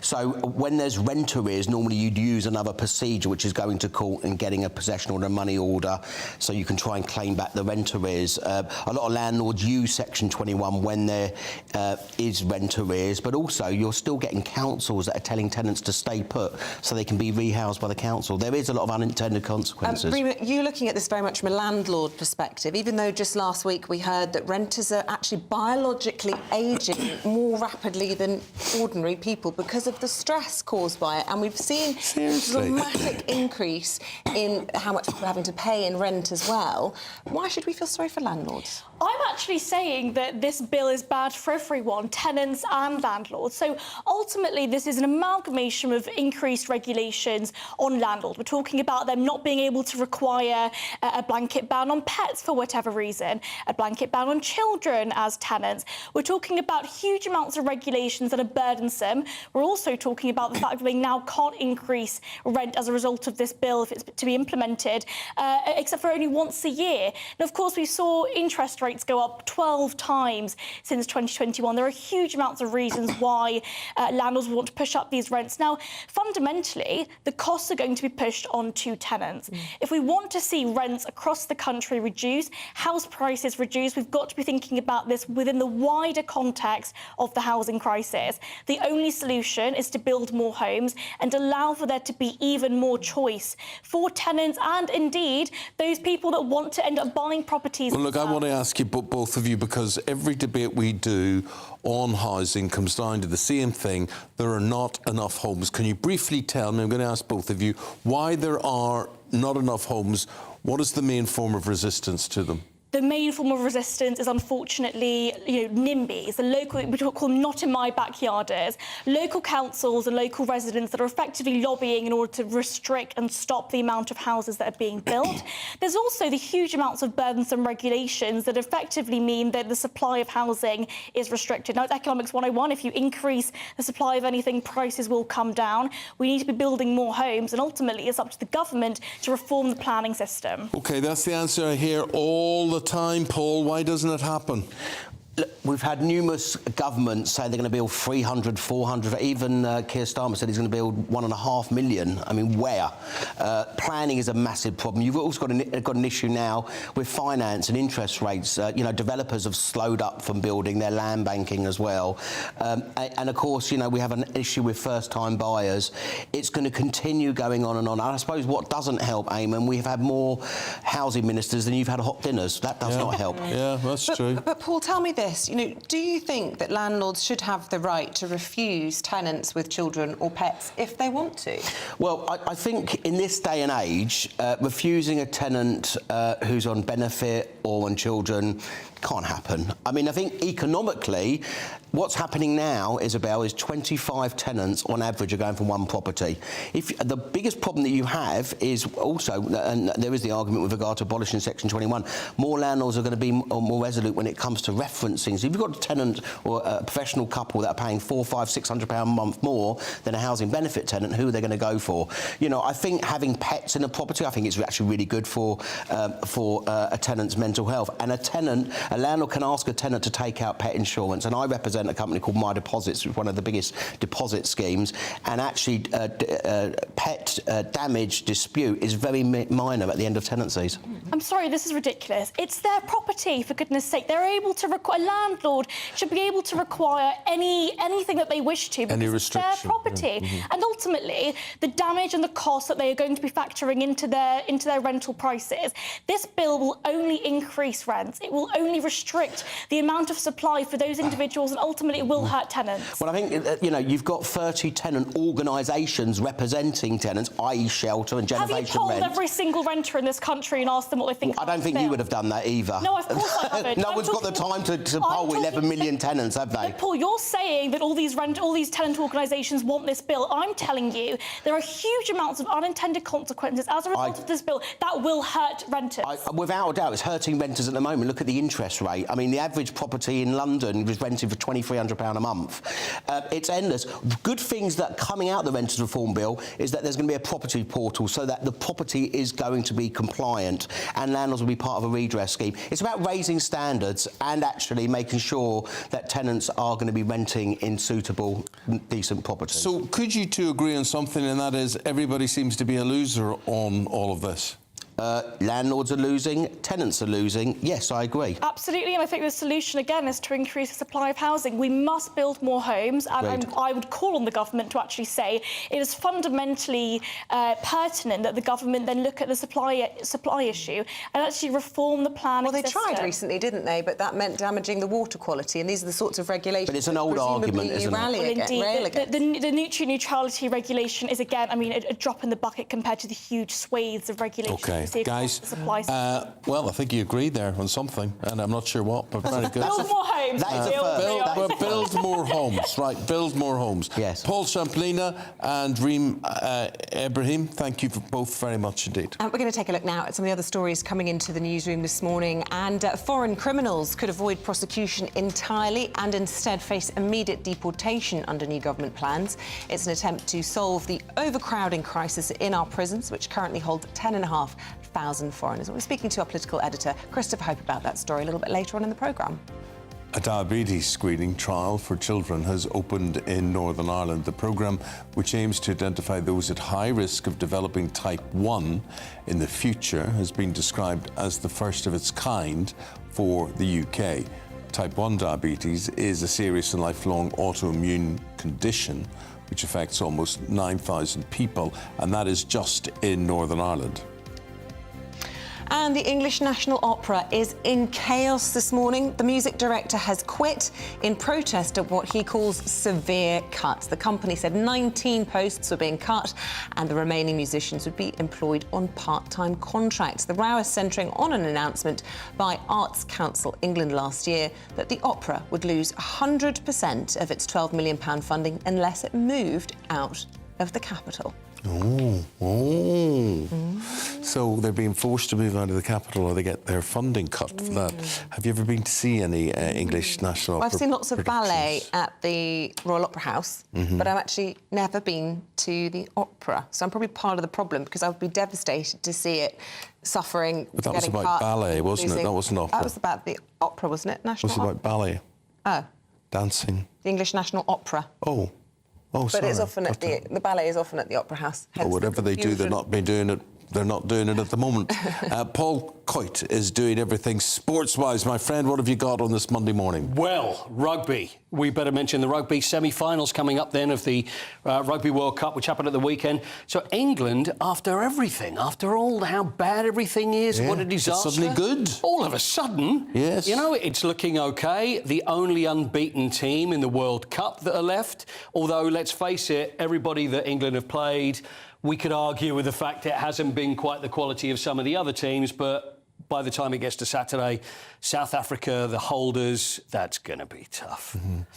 And Kate's outfit there, what would you... Because I saw you just lit up when you saw her there. I think she did all white. Well, she matched the rugby white team. See what I did there? Yeah. I think she did all white. But she also matched the team. It was full kit. Was she in full kit? She was, but it's a shame that her hubby and son couldn't do better for Wales on Saturday. They turned up in support, didn't they, Prince of Wales? I know, but the thing is, is it tricky because you've got Princess Anne, who will support Scotland, and then you've got, obviously, Prince William will be Wales. Do you reckon this part... How does he feel, then, about England? Would he be the only Wales supporter that would want England maybe to win? Yeah, I'm sure there's plenty of Wales supporters who secretly would... Yeah, no, they're the only Northern Hemisphere team left in the World Cup. As you point out, we all have to get behind England. Well, if only things were that easy. Yeah. I mean, all Ireland fans will all be supporting England, won't they? Quite right, Eamonn. Yeah? Yeah. New Zealand versus Argentina. So the thing is, the quarterfinals, which was so close and so tense, and we look at France against South Africa yesterday, and also the Ireland-New Zealand game, these are worthy, they're all worthy of finals. But it's at the quarterfinal stage, semi-finals. If you're looking from the outside, you would say they're both going to be pretty one-sided. South Africa against England, I'm sorry, but we don't know. Maybe so it won't be. you're predicting in the final Springbok versus... No, when I say one side, I think England will thrash South Africa at least 48-0. And New Zealand, I think New Zealand will beat Argentina. Yeah. Well, you know what? Anybody would look at that and say New Zealand against South Africa will be in the final. But Springbok. Who knows? We'll all look forward to the weekend. OK. So you never know. Things are on the turn. What do you know about the Manchester United takeover? Well, Sir Jim Ratcliffe has been on the scene for quite some time. Ineos, the man behind Ineos, British billionaire. He's wanted part of Manchester United for quite some time. We've known that the Glazers have had it up for sale. There's been so many different... This has been going on for years now. So many different bids.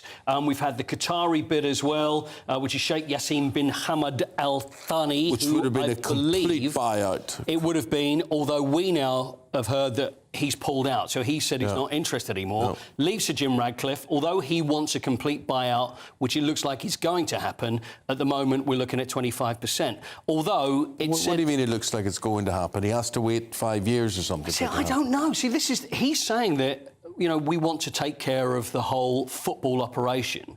But if you're a minority shareholder at 25%, how can you then do that unless there's something else that's going on that we don't know about? But that is the plan, is that he will take over. So I think we're talking, we're obviously talking in billions because they wanted around 6 billion. 1.3 billion pounds is going to change hands for 25% of the club. So then the next stage, whenever that's going to be, we'll have to see. But he wants a complete takeover to happen, and that's what we expect to happen. The Ironman World Championship. Yes, something that I will... The Ironman can be won by an Iron Woman, can't it? It is. I don't know. Once you've finished your 5K couch, or whatever it is. Couch to 5K. Couch to 5K, which is couch at the weekend, by the way. There was no 5K. There was a lot of rugby. It was a lot of rugby, so I've had work to do. So the Ironman, I mean, this is incredible. There's a woman, Lucy Charles Barkley. Charles Barkley is obviously a famous basketball player, but her name is Lucy Charles Barkley. I don't know, there we are. That's her after, obviously, the swim. So this is how it works, the Ironman. 2.4-mile swim, then followed by a 112-mile bike ride. There she's in the bike ride. Then followed by a marathon, 26.2 miles. So it took her 8 hours, 24 minutes... and 3 seconds, and she's the world champion. It makes 2.5 miles in the water sound quite easy. It does. Just a warm-up. I don't know whether I'd change the order. You know what I mean? Maybe have the swim afterwards, because then maybe maybe they could be so exhausted they could drown. Oh, it's just... Oh, yeah, that's true. So maybe get that out of the way Unless you're allowed water wings. I don't think regulation. Yes. I don't think in regulation water wings. You know, I have to wear water wings. Do you? Yeah, because they still have can't those? swim. Can you not swim? No. You never learned to swim? No. Really? No. I did my 3 kilometres when I was 8 years old.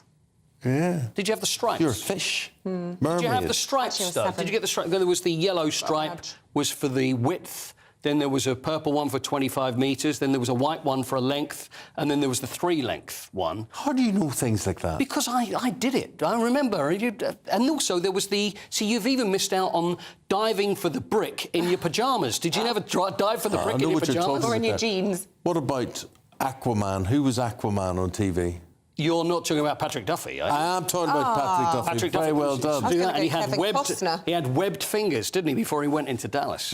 Was he called Aquaman? Aquaman, wasn't he? I didn't he was. Saturday nights he used to be on. Yeah, he used to be on. Yeah, he used to have those webbed fingers, and then he would do that. Yeah. Yeah, Bobby from Dallas. That was him. Thank you very much indeed, my friend. We'll leave it there. OK, I don't blame you. So the Princess of Wales was seen celebrating the England rugby, as we saw there. That will be featured in the headline makers next. Yeah, and we're also going to take a look, I believe, at some live pictures now coming into us of the Rafah crossing into Egypt. We've been hearing this breaking news this morning, that crossing has reopened, or it will do shortly. Anthony Blinken making that announcement. You can see people queuing there. But I see in the last few minutes, just on Reuters now, Israel has denied the Gaza humanitarian truce underway to allow foreigners out. They appear to deny it, apparently, half an hour after security sources in neighbouring Egypt say that the deal was due to be implemented. So I'm afraid continuing chaos and confusion on that border crossing. We'll keep a close eye on that, and we'll be back with Headline Makers after this. I think the most exciting bit for me is talking to ordinary people. People who I think are ignored often by the major news channels. We're going to give news they want to hear. There's a voice there that needs to be heard. I think there's a chance here for a diversity of opinion to be expressed, which you don't find elsewhere. It's really exciting. We don't hold back. We're free to say how decisions that are taken here affect us all around the country. Only on GB News, the People's Channel, Britain's news channel. The Live Desk with me, Mark Longhurst. And me, Pip Thompson. It's here Monday to Friday on GB News. From midday, we'll bring you the news as it breaks, whenever it's happening and wherever it's happening, from across the UK and around the world. Refreshing, feisty, but with a bit of fun too. If it matters to you, we'll have it covered on TV, radio and online. Join the Live Desk on GB News, the People's Channel, Britain's news channel.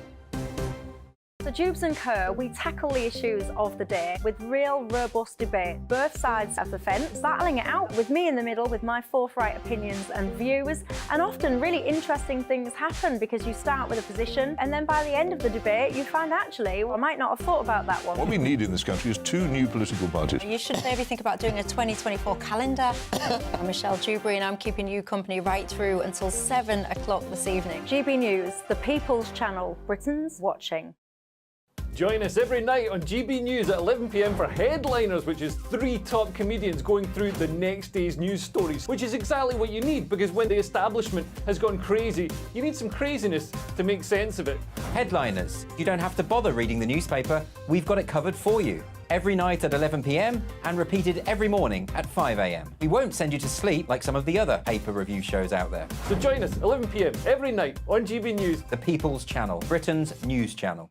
Join me, Camilla Tominey, on Sunday mornings from 9:30, taking the politicians to task and breaking out of SW1 to see how their decisions are affecting you across the UK. Bursting the Westminster bubble every Sunday morning, only on GB News, the People's Channel. Britain's watching.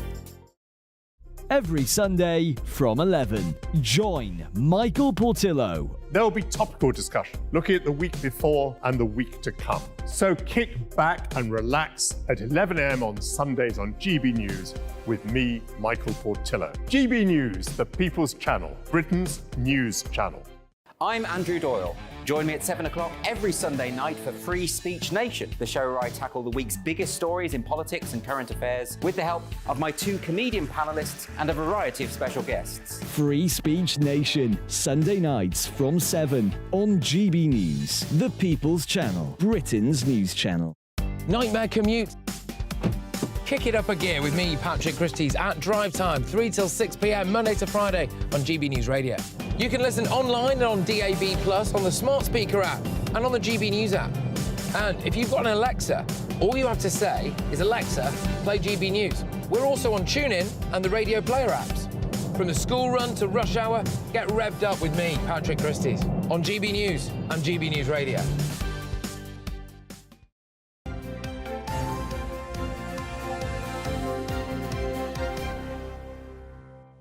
Just want to say thank you to everybody who's pointed out Isabel's mistake before the break and calling the man from Atlantis Aquaman. Not guilty.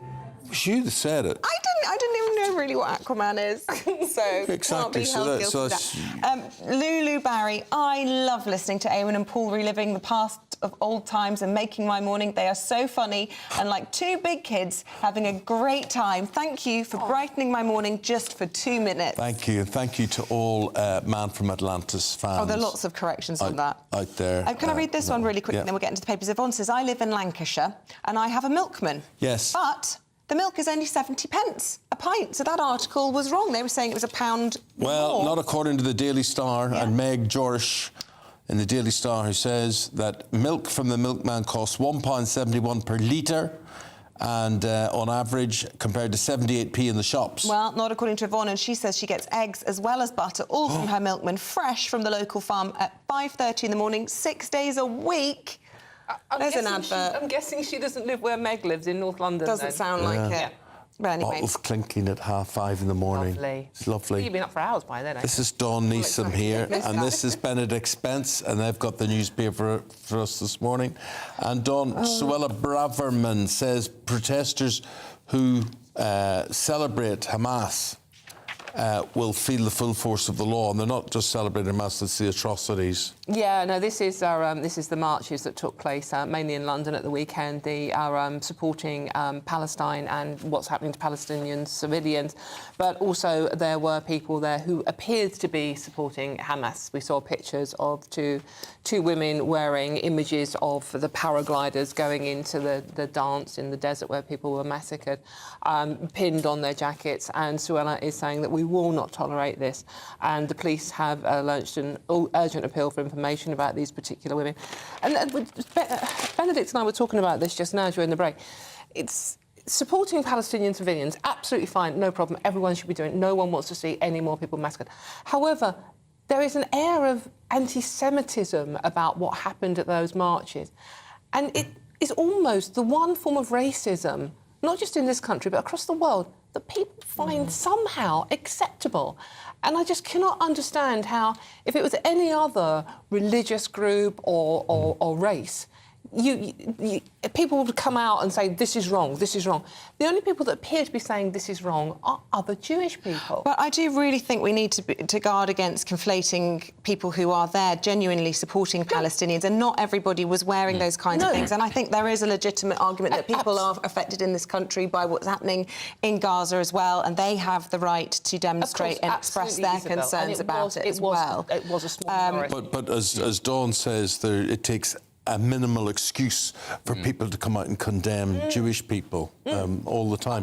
And they have to have so much security on their places of worship, their schools. I mean, you know, I had this at school. I mean, I hear people talk about not being able to wear their tie or their badge. That was just regular for me growing up in Belfast. Yes, well, my friend lives in North London. She's Jewish. Her little boy goes to a Jewish school, and before the school was closed and locked with security guards on it, he's 10 and he was frightened to go to school. Yeah. And you try explaining to, look, this is nothing compared to what is going to the children in Palestine and the children in Israel at the moment. But a little boy in North London, try explaining to him that the whole situation in the Middle East, and he just thinks people want to kill him. Benedict, what have you got to say on this? Again, it is, Dawn's right, this is where it veers straight away into anti-Semitism, into racism, because actually an awful lot of Israelis, of Jewish people in the UK, if you talk to them, they are not sort of uniformly in favour of Israel. They are a complex group with very complex political views.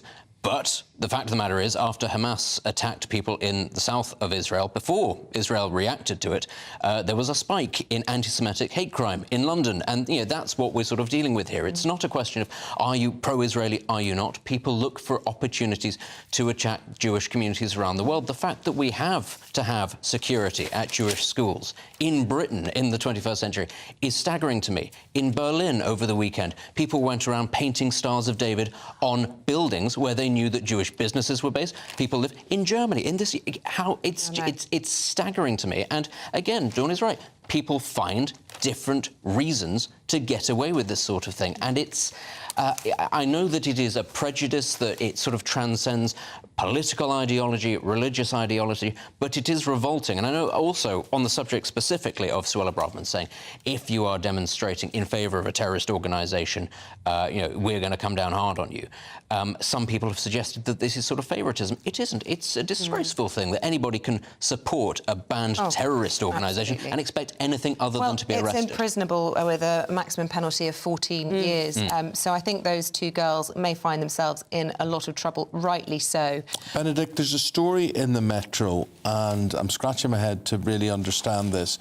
But this is a family who have been in lockdown since the first lockdown, March 2020. Why? This is because I think many members of the family have very serious medical conditions, and so can't or won't risk interacting with people for fear of getting COVID. So I'll just read this from Rob Boxall. Says that his wife Mandy is in remission for having been diagnosed with blood cancer in 2019, and their 31-year-old daughter has cerebral palsy, and they haven't been able to leave home since the first lockdown. Now, whether or not this is official guidance, I'm not sure, but I imagine that this is something that is it's a reality for a lot of people across the UK who have sort of predisposed to different conditions. People who have genetic conditions, cancers, is that COVID will have sort of really touched upon a bit of a nerve, even as the rest of us have been able to sort of go back into society.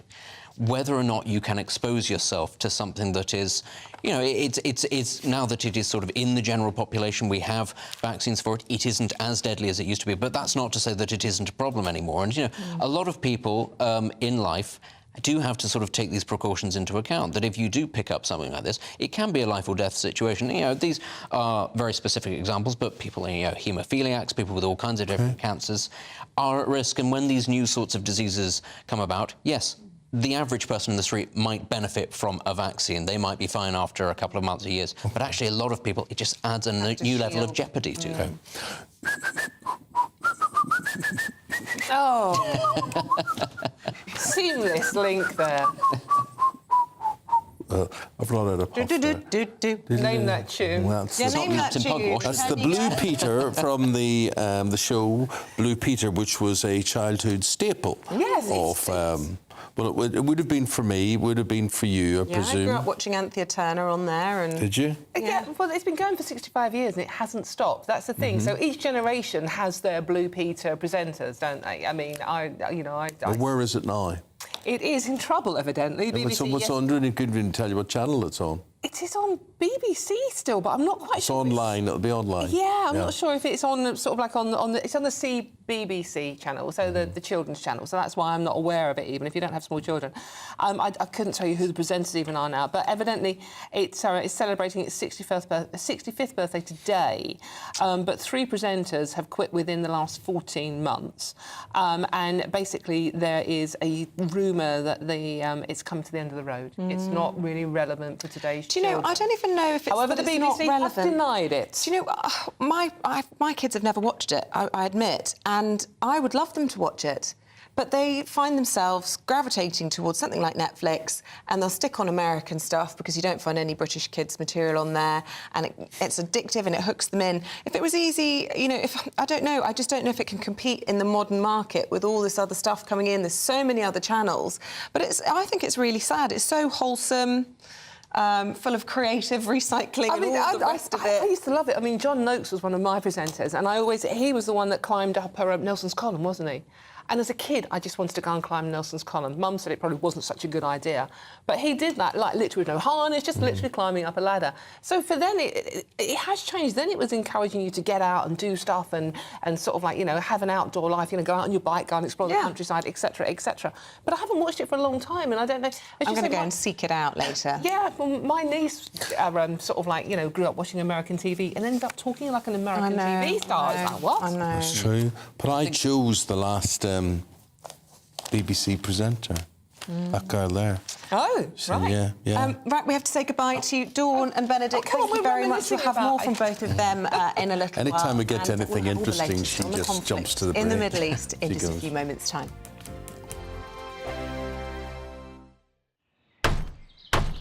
Who is it? We're here for the show. More energy this time! Welcome to the Dinosaur Hour. I was married to a therapist. And you survived? I thought we were getting Hugh Laurie. Second best.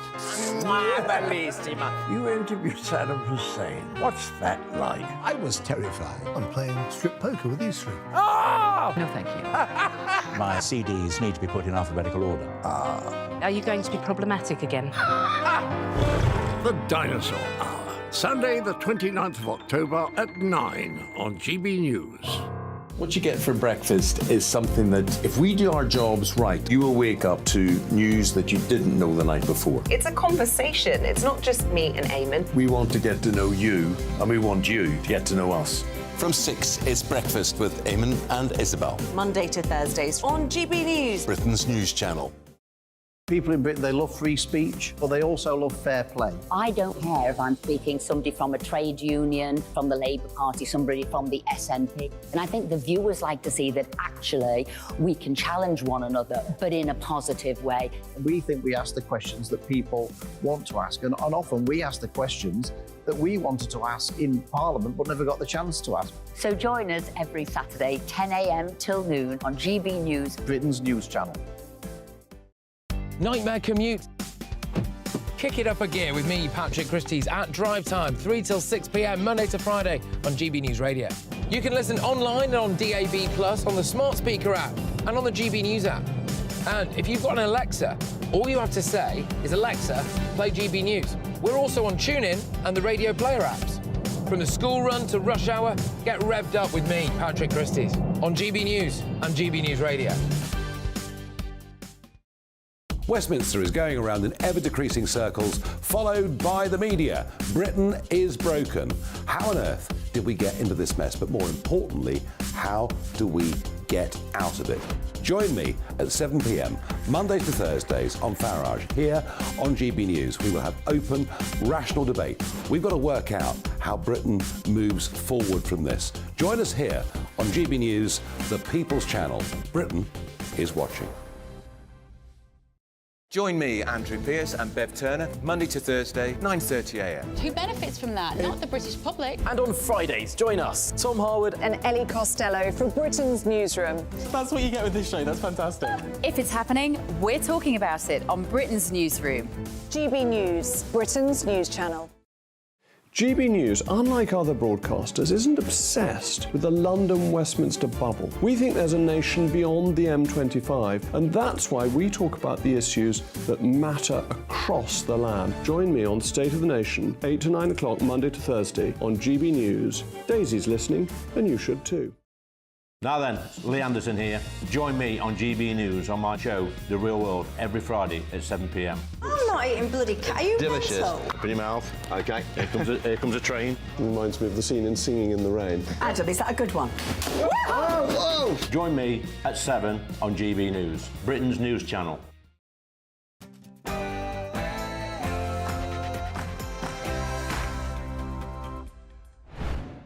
Pictures this morning of the Gaza-Egypt border where people are gathering in the hope that it may be opened. Hello there, very good morning to you. 8 o'clock here in the UK, Monday, 16th of October. You're tuned into Breakfast on GB News with me, Eamonn, Holmes and Isabel Webster. Here's what's leading the news this morning. The US has said that the Egypt-Gaza border crossing is to reopen to allow aid into Gaza and let foreign nationals trapped there get to safety. But our reporter Charlie Peters is there in Tel Aviv for us and can tell us about the confusion at the gate. News of the Rafah border crossing opening has yet to filter up to central Israel as the humanitarian situation declines rapidly. The Israeli Defence Force says 500,000 people have left northern Gaza for the south ahead of an imminent land, sea and air attack on Hamas targets. In other news, net migration is unlikely to fall to pre-Brexit levels even by the end of this decade. So we're asking this morning, will this be another Conservative promise broken? Our political correspondent Olivia Utley will be live in Westminster with the latest. Once upon a time, we were told that leaving the EU would mean a decrease in net migration. Well, that doesn't seem to be the case at all. Find out why migration is staying stubbornly high with me just after 8 o'clock. Also this morning, data obtained by us shows a major increase in drinks being spiked with drugs. We'll be reporting on a police crackdown to protect women. And Jonathan Vautry will have your latest weather forecast as it starts to turn pretty chilly. Good morning. It's a week of two halves, starting off relatively fine and settled, but wetter and windier conditions arriving later. Join me later for all the details. And the big question answered by Paul Coit today. It wasn't Aquaman, it was... The man from Atlantis. Yes. Patrick Duffy. Patrick Duffy, absolutely Webbed right. fingers. Have a little sport as well. Tale of two World Cups. In the rugby, well, against all odds, England are through to the semi-finals. And in the Cricket World Cup, probably against all odds as well, Afghanistan managed to beat England for the first time. You know webbed fingers? Yes. I know a girl with webbed feet. So do I. Is she a good swimmer? Not me. My best friend has webbed feet, and I've never understood why she didn't get the snip. You just snip them. Does she swim well, though? She is a good athlete. Can you imagine all-round that? athlete. It's a more common thing than you would imagine. Is it really? Yeah. So it wasn't just that he came from Atlantis. Maybe he wasn't from Atlantis and just had those webbed feet. I don't know how common webbed fingers, webbed hands would be. Right. But webbed feet, yeah, it's a But thing. is the webbing right up right at the top of the toes? Almost, yeah. Wow. Not bad, yeah. Well, if you can send us pictures of your webbed feet this morning, we would Send them to appreciate Eamonn. it. GBviews at gbnews.com.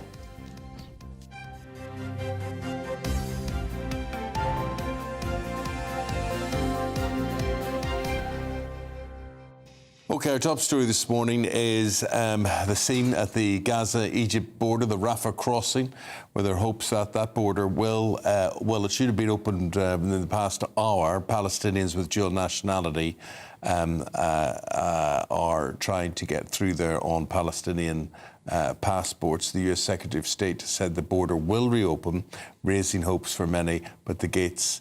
we're hearing those gates are still closed, yes? Correct. The gates, as we believe, are still closed. We have put in place, and Egypt has put in place, a lot of material support for people in Gaza, and Rafah will be open. we're putting in place with the United Nations, with Egypt, with Israel, with others, the mechanism by which to get the assistance in. Right, this is where it all gets a little bit complicated because earlier this morning, Egypt security services announced a US, Israel and Egypt ceasefire in southern Gaza, but this has subsequently been denied by Israel and by Hamas. The idea was to get millions of people out. Hamas saying that, and they of course control Gaza, that nothing's been agreed and that this ceasefire is not happening. OK. Well, amid all that confusion over whether there is indeed a ceasefire, there is growing concern for the welfare of millions of Palestinians in Gaza after 10 days of bombing by Israel. And at any moment, as we know, a ground invasion is also expected as the Israeli military continues its war on the terror group Hamas, which crossed the border into Israel, killing 1,400 Israelis 10 days ago. It's believed around 500,000 Gazans have evacuated to the south, but conditions in the region are worsening by the hour. Food and power has been cut off by Israel. Water supplies have been switched on in some areas. So, as you can see, a developing picture this morning. Tom Sullivan has a report now on the crisis inside Gaza and a warning you may find some of the content of this report disturbing.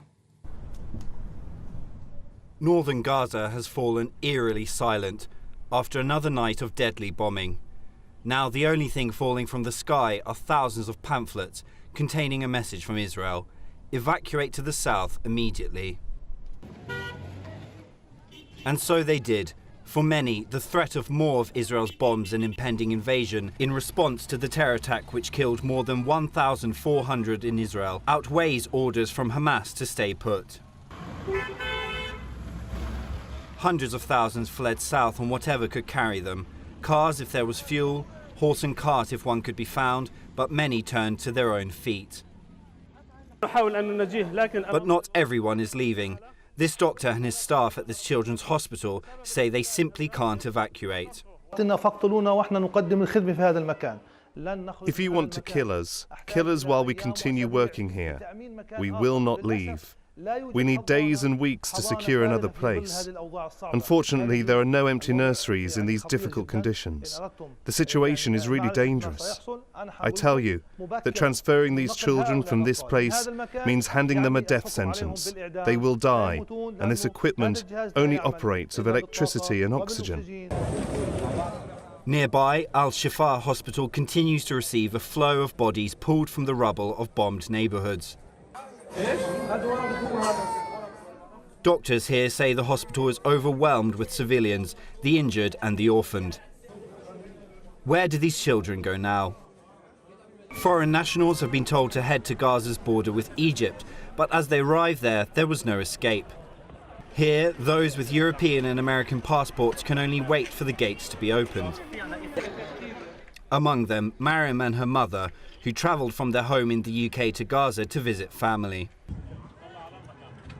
Every time I just have to have the thought of me dying in a bomb in Gaza, like it's not a good thing. And like every place I go to run away, and I just find bombs and I find dead people, and like maybe one day I'll end up like them, but it's a really scary thing for me. Israel has overwhelming support by the EU, the UK and the United States over its right to defend itself and eliminate Hamas, a terror group that has inflicted unimaginable suffering and bloodshed on the country. But such messages of support have increasingly come with a warning to retaliate within international law and to protect innocent Palestinian civilians. Now, the Prime Minister is expected to reiterate the UK's total condemnation of these Hamas attacks and set out the government's approach to what he terms as a developing crisis. That will happen in the House of Commons this afternoon. Well, at least 17 British citizens are missing or confirmed dead following those attacks 10 days ago. And James Cleverly, the Foreign Secretary, is due to use an international summit in Albania to further rally support for Israel. Well, our reporter Charlie Peters, he's on the ground, he's in Tel Aviv, and let's go there and speak to him. Charlie, hello there. Hello, yes. Well, in the last hour we heard, again, unconfirmed reports that the Rafah crossing had opened, and as has been the norm in this area, That hope was immediately squashed by more news coming in that the Israelis rejected that such a ceasefire crossing had been achieved, and that there will not be a crossing in exchange for the exchange of prisoners and also for humanitarian aid being able to enter into the Gaza Strip.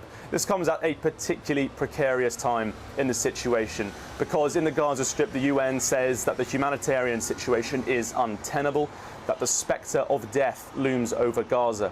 But at the same time as well, it feels as though Israel is starting to lose the information war. There is more and more global concern and indeed condemnation for the ongoing blockade of Gaza and the failure to bring in urgent humanitarian supplies and allow foreign nationals and Palestinians to exit through that Rafah border crossing. Yesterday we had reports from the Israeli energy minister saying that a deal had been agreed with the US, Israelis and the Egyptians to allow water supplies in the south of Gaza. They need this not only to sustain life there, but also to give people reason to move from the north to the south, as they have ordered them to do ahead of that likely invasion. However, no such reports of water supplies restarting have been achieved. So Israel is struggling to put across the message that it needs to do what it is doing. We've heard IDF spokespeople saying that, well, why would you feed someone in their kitchen when they are launching missiles from that kitchen? But at the same time, people are suffering in their hundreds of thousands. At least 600,000 have fled from the north, and Israel really needs them to leave that area before they can launch further, more severe bombardments and that likely ground invasion. OK, Charlie, thank you for your analysis. I want to bring in now former Chief Executive of the National Jewish Assembly and Foreign Affairs Analyst James Marlowe. Welcome back to the programme. Just an interesting analogy Charlie was making there about why would you feed somebody in your kitchen that's firing missiles. Children aren't firing missiles out of Gaza, are they? That's why, because it's under international law. It is illegal to involve civilians in this way, and certainly serious concerns expressed by the UN about this siege and the cutting off of electricity, fuel and indeed water. So there's a number of things that Charlie just said over there. Let's try and unpack some of them. Firstly, as I understand it, Israel does not have control of anywhere inside of Gaza, especially southern Gaza. Excuse me.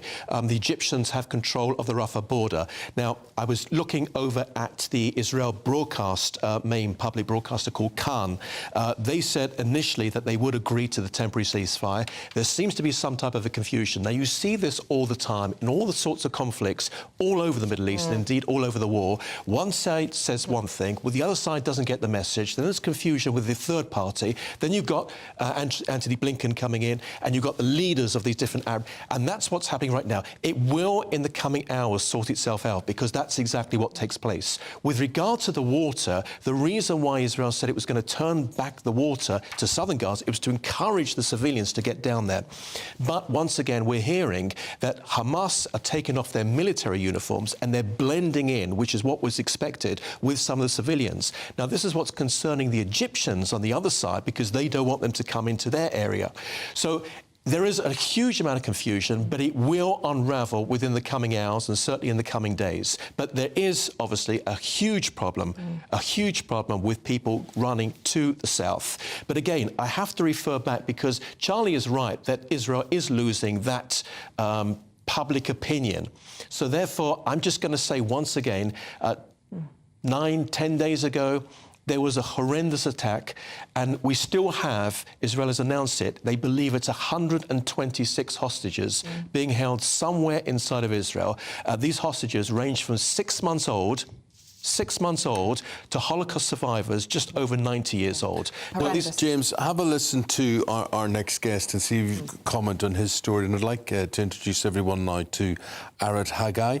And Arad has lived in London for the past 16 years. He's an Israeli, and he's got family missing. And this was after last Saturday morning, your aunt and your uncle, your Uncle Gad and your Aunt Judith went for a walk, and they lived very close to the Gaza border. In Kibbutz Nir Oz, Yeah. very close to Tell the us border. about them. They just, they're both in the 70s. They just every morning they like to get up early, go for a walk, and they just went for a walk as usual at about 6:30. At about 10 to 7, they send a text to the kids, to my cousins. Listen, we're under a rocket attack. We have to find a cover, but everybody they know the area. It's a flat area. It's very hard to find any kind of hide. And then after about 10 minutes, they send a text to the kibbutz, security guard. Listen, Judy was sending it. Gadi, my uncle, got wounded by a terrorist. They came with a motorbike from Gaza. He got badly wounded. I'm wounded too. Please send us help. And there is only one ambulance, like bulletproof, in the kibbutz. But one of the first thing they done, the terrorists, they just burned the ambulance. No. Yes, and the ban. So do you think that ambulance was deliberately targeted? Probably. They knew everything, and since then we didn't hear a thing. We don't know where they are. Sunday morning, basically Monday morning, when it was clear, people start to look for them, the army start to look for them, volunteers, nobody knows. And herein lies the hugely complex resolution to all of this, because if there is this land invasion, you'll be extremely concerned about your loved ones in case they are in there in Gaza. Yes, but we have to remember that Nir Oz is a very small community, about 400 people, and about 100 people, 25 to 30%, are dead, burned. They cut the gas, they burn the houses, they cut the pipes, they rape, kill babies, and yes. God knows, just horrible stories. And looting. They took credit cards, they took tractors, they took everything they can. Dear God. So you don't know where God and Judith are? We think there is some rumors, maybe there is a weak signal of my uncle got a phone from Gaza on Saturday. We're not sure. Everything is on the air. We don't know where they are. Awful. No, what you do know is, I want to talk, this is why I want James's opinion as well. Tell me about your daughter at school. Now we're talking about London here, right? Yeah, right. Yeah. It's happened a couple of times in the past. In the last week again, anti-Semitism. She been called. Oh, I wish last week. Oh, I wish your uncle is dead. They're never going to find him. I wish he's in Gaza. He's dead. Who's saying this? She goes to a mixed school, does she? Yeah, she's going to a mixed school. We never send them to a Jewish school. Never. Yeah. She's English. She can be Jewish. Doesn't matter. She's English. Yes. I'm English now. I'm British. Even though English is not my mother tongue, but I'm English. Yeah. And my wife was born here, and there is no reason why not to send them to of course. school. But there is amongst this school, there is this influence, this feeling, people who want to taunt her over this. Yes, but I have to say that the school itself is dealing with it very, very good. But it's not the first time. She's been called last year. She's been called Anna Frank. She go back to the gas chambers, and I made with her. For my grandparents' family from the Holocaust, some of them survived, some of them murdered in the Holocaust. So I took pictures. I made a presentation to understand what's happened. But I don't understand, and I was talking about this to some people at the weekend, and they asked me this question, which I couldn't answer. I have many Jewish friends, and many people, their race, their colour, their creed doesn't matter to me. Jewish people are very like Irish people. They're very family-orientated and whatever, and Friday night dinner and all that sort of thing. And I just want to know from you, people saying to me, why when something happens, do people love to hate the Jews? Why? Do you understand what I'm saying? Of course I understand. I'll tell you something as an Israeli, because Israel was basically supposed to be a safe haven for the Jews. And I grew up in a kibbutz, and my grandma was born in Lithuania, and she always told me, listen, when I moved to Europe, listen, you don't know, in Europe it's something sometimes it's happened all the time. You have to be careful. And I couldn't believe her. And now I don't understand what the connection between kill and innocent Jewish people in Israel, then the solution of the Palestinian problem. It's not going to solve anything. The only thing it's going to happen is bloodshed from both sides, innocent people. Well, I'd like to ask James the same question, and forgive the bluntness of it, but there is an impression that a lot of people don't need much of an excuse to disagree or to, as I put it, hate Jewish people. Look, all you have to do is look on some of the social media platforms. X, in particular, is just horrendous. The hatred, the videos. Why? And they're doing exactly what we've just been told as well. They're laughing at it. They're saying it's not true. And that no Muslim would ever kill somebody. They're making up to say that it was all lies. And you're seeing this on so many different accounts. You know, the Twitter... or excuse me, it's now called X, formerly known as Twitter, they said that they had took down hundreds of Hamas accounts. They're not, because I know at least 7 or 8, which are specifically on behalf of the Hamas organisation, and they're still tweeting out stuff. And they have a huge following, hundreds of thousands, and more joining every single day. Just to make it clear, I'm not just talking about, I mean, I can understand people who say there's maybe indiscriminate bombing of Gaza and whatever. I understand that. I understand why for certain situations there would be anger directed towards the Israelis, but I just mean in general there's an underlying current of anti-Semitism. I Yes, agree. Yeah. And there always has been, and it's growing, and you can see this from the CST, the Community Security Trust, that their figures are growing. And because this is likely to continue, not for days, probably not for weeks, I mean, we're looking at, because it doesn't look like Israel is going to give up its objective of taking Gaza, to rid Hamas of its presence over there, and this could go on for 6 months plus. Well, Arad, I really hope you, with Gad and Judith, I hope we could get some good news very soon. very much. It's an awful thing that you're having to live through with this. Thank you. And actually, we need to give credit to the Prime Minister, who has over the weekend condemned what he called shameful anti-Semitism spreading online and on Britain's streets. And I do just want to update, because I think it is important.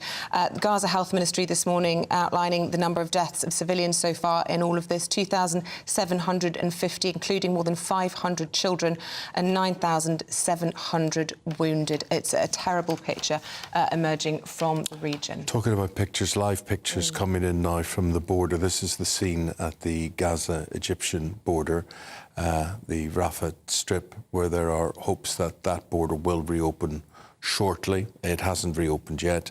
Palestinians with dual nationality are looking for aid from the United States. The US Secretary of State has said the border will reopen, raising hopes for many, but the gates are still closed as of now. Yeah, and meanwhile, in the last few minutes, Israel's Prime Minister Benjamin Netanyahu has denied reports of a ceasefire to allow foreigners out of southern Gaza and denied a humanitarian aid effort to come in.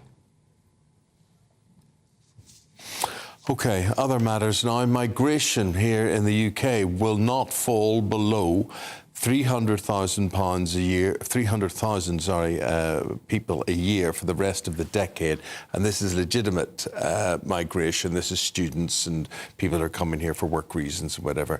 And these are the predictions of what is called the Migration Observatory. Yes, so it means immigration numbers to the UK would actually remain at the same level as before the Brexit referendum, despite the Prime Minister calling last year's figure too high. The Foreign Secretary, meanwhile, is on Peace Watch in the Balkans today as he attends a summit in Albania aimed at maintaining stability throughout that region and where a lot of these migrants are coming from. Let's get the latest from our political correspondent, Olivia Utley. Olivia. Hello. Yes, it is a bit of a mixed bag for the Prime Minister in this report from the Migration Observatory today. On the one hand, migration is set to fall from where it was last year. Last year, it reached a record high of 606,000 people, which Rishi Sunak said was too high. Over the next few years, the Migration Observatory is expecting it to go down because we're expecting to see lots of students who came over here in a peak after the pandemic to return to their home countries. And we're also expecting to see fewer migrants coming in from Hong Kong and Ukraine. But it is looking less and less likely that the UK will ever reach that target of getting migration down into the tens of thousands.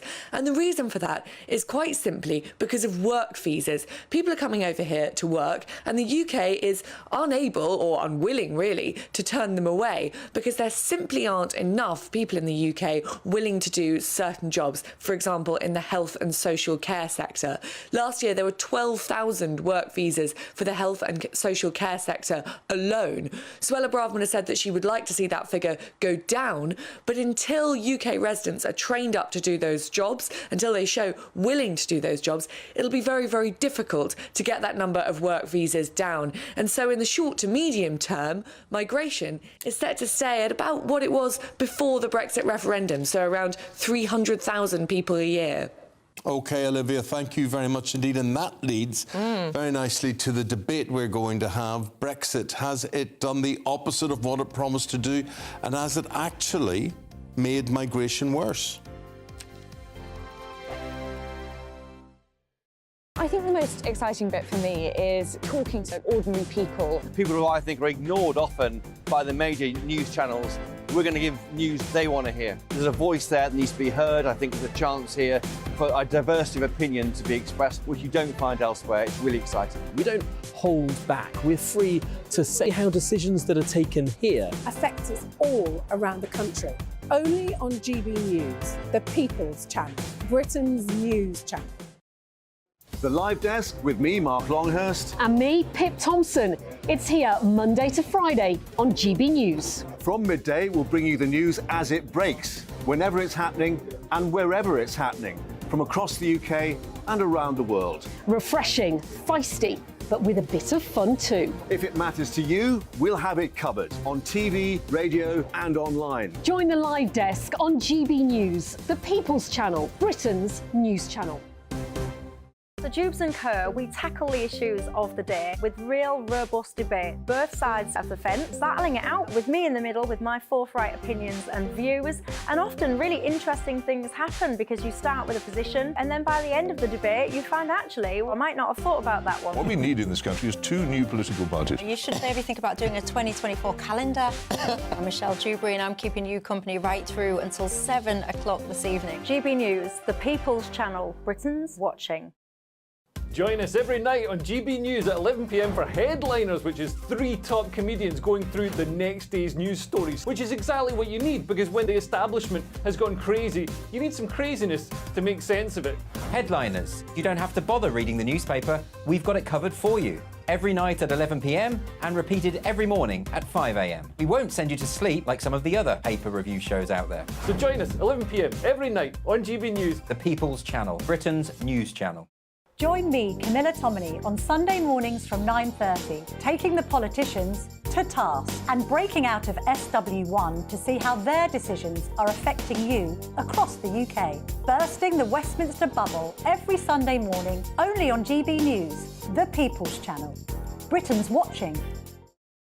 Every Sunday from 11, join Michael Portillo. There will be topical discussion, looking at the week before and the week to come. So kick back and relax at 11 a.m. on Sundays on GB News with me, Michael Portillo. GB News, the People's Channel, Britain's news channel. I'm Andrew Doyle. Join me at 7 o'clock every Sunday night for Free Speech Nation, the show where I tackle the week's biggest stories in politics and current affairs with the help of my 2 comedian panellists and a variety of special guests. Free Speech Nation, Sunday nights from 7 on GB News, the People's Channel, Britain's news channel. Nightmare commute. Kick it up a gear with me, Patrick Christie's, at drive time, 3 till 6 p.m, Monday to Friday on GB News Radio. You can listen online and on DAB+, on the smart speaker app, and on the GB News app. And if you've got an Alexa, all you have to say is, Alexa, play GB News. We're also on TuneIn and the Radio Player apps. From the school run to rush hour, get revved up with me, Patrick Christie's, on GB News and GB News Radio.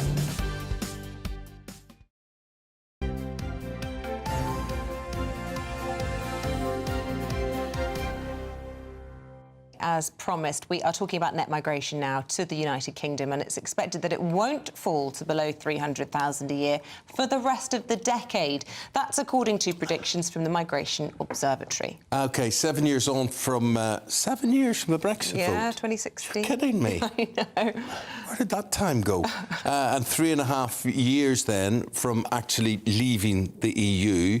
So where are we at with migration? What's gone wrong? Has Brexit made migration problems worse? Joining to debate this, Deputy Leader of Reform UK, Ben Habib, and we've got the former Minister for Europe, Denis McShane. Denis, really good to see you here. This sort of migration, though, that we're talking about, this is not the sort of scary migration that everybody thinks, you know, everybody's coming over from Africa and our shores are going to be invaded and our infrastructure can't take this. This is migration we want, isn't it? Yes, it's exactly like the migration of workers from Europe that we stopped, blocked, booted them out. Not all of them. Those who were here, many stayed. But we said we don't want any more Europeans. We're going to get Brits to do these jobs. Blow me down. We're bringing in hundreds of thousands of Indians, Nigerians, Philippines, Pakistan, Bangladesh. Really, the Brexit was two great lies in the last 10 years, Eamonn. The classic old one, I promise I'll still love you in the morning, and if we leave Europe, we'll get control of migration and we'll reduce migration figures. And it was just a whopper of a lie. All the lads have gone who spilt it out, except Penny Morton's still there. So now, you know... But you see, I want to put this to Ben Habib. Ben, basically, from what it seems to me, we cannot run catering, we cannot run the hospitality industry, we cannot run the health service unless we have all of these people from outside. So, as I was saying to Denis, these are all people that we want.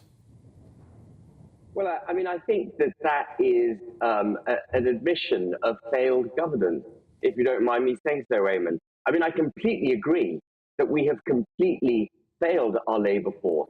We've got 6.2 million people on some level of universal credit or another, and yet we're having to take in lots of people from abroad. And remember, these people are coming in on wages which are 20% below the median wage in the UK.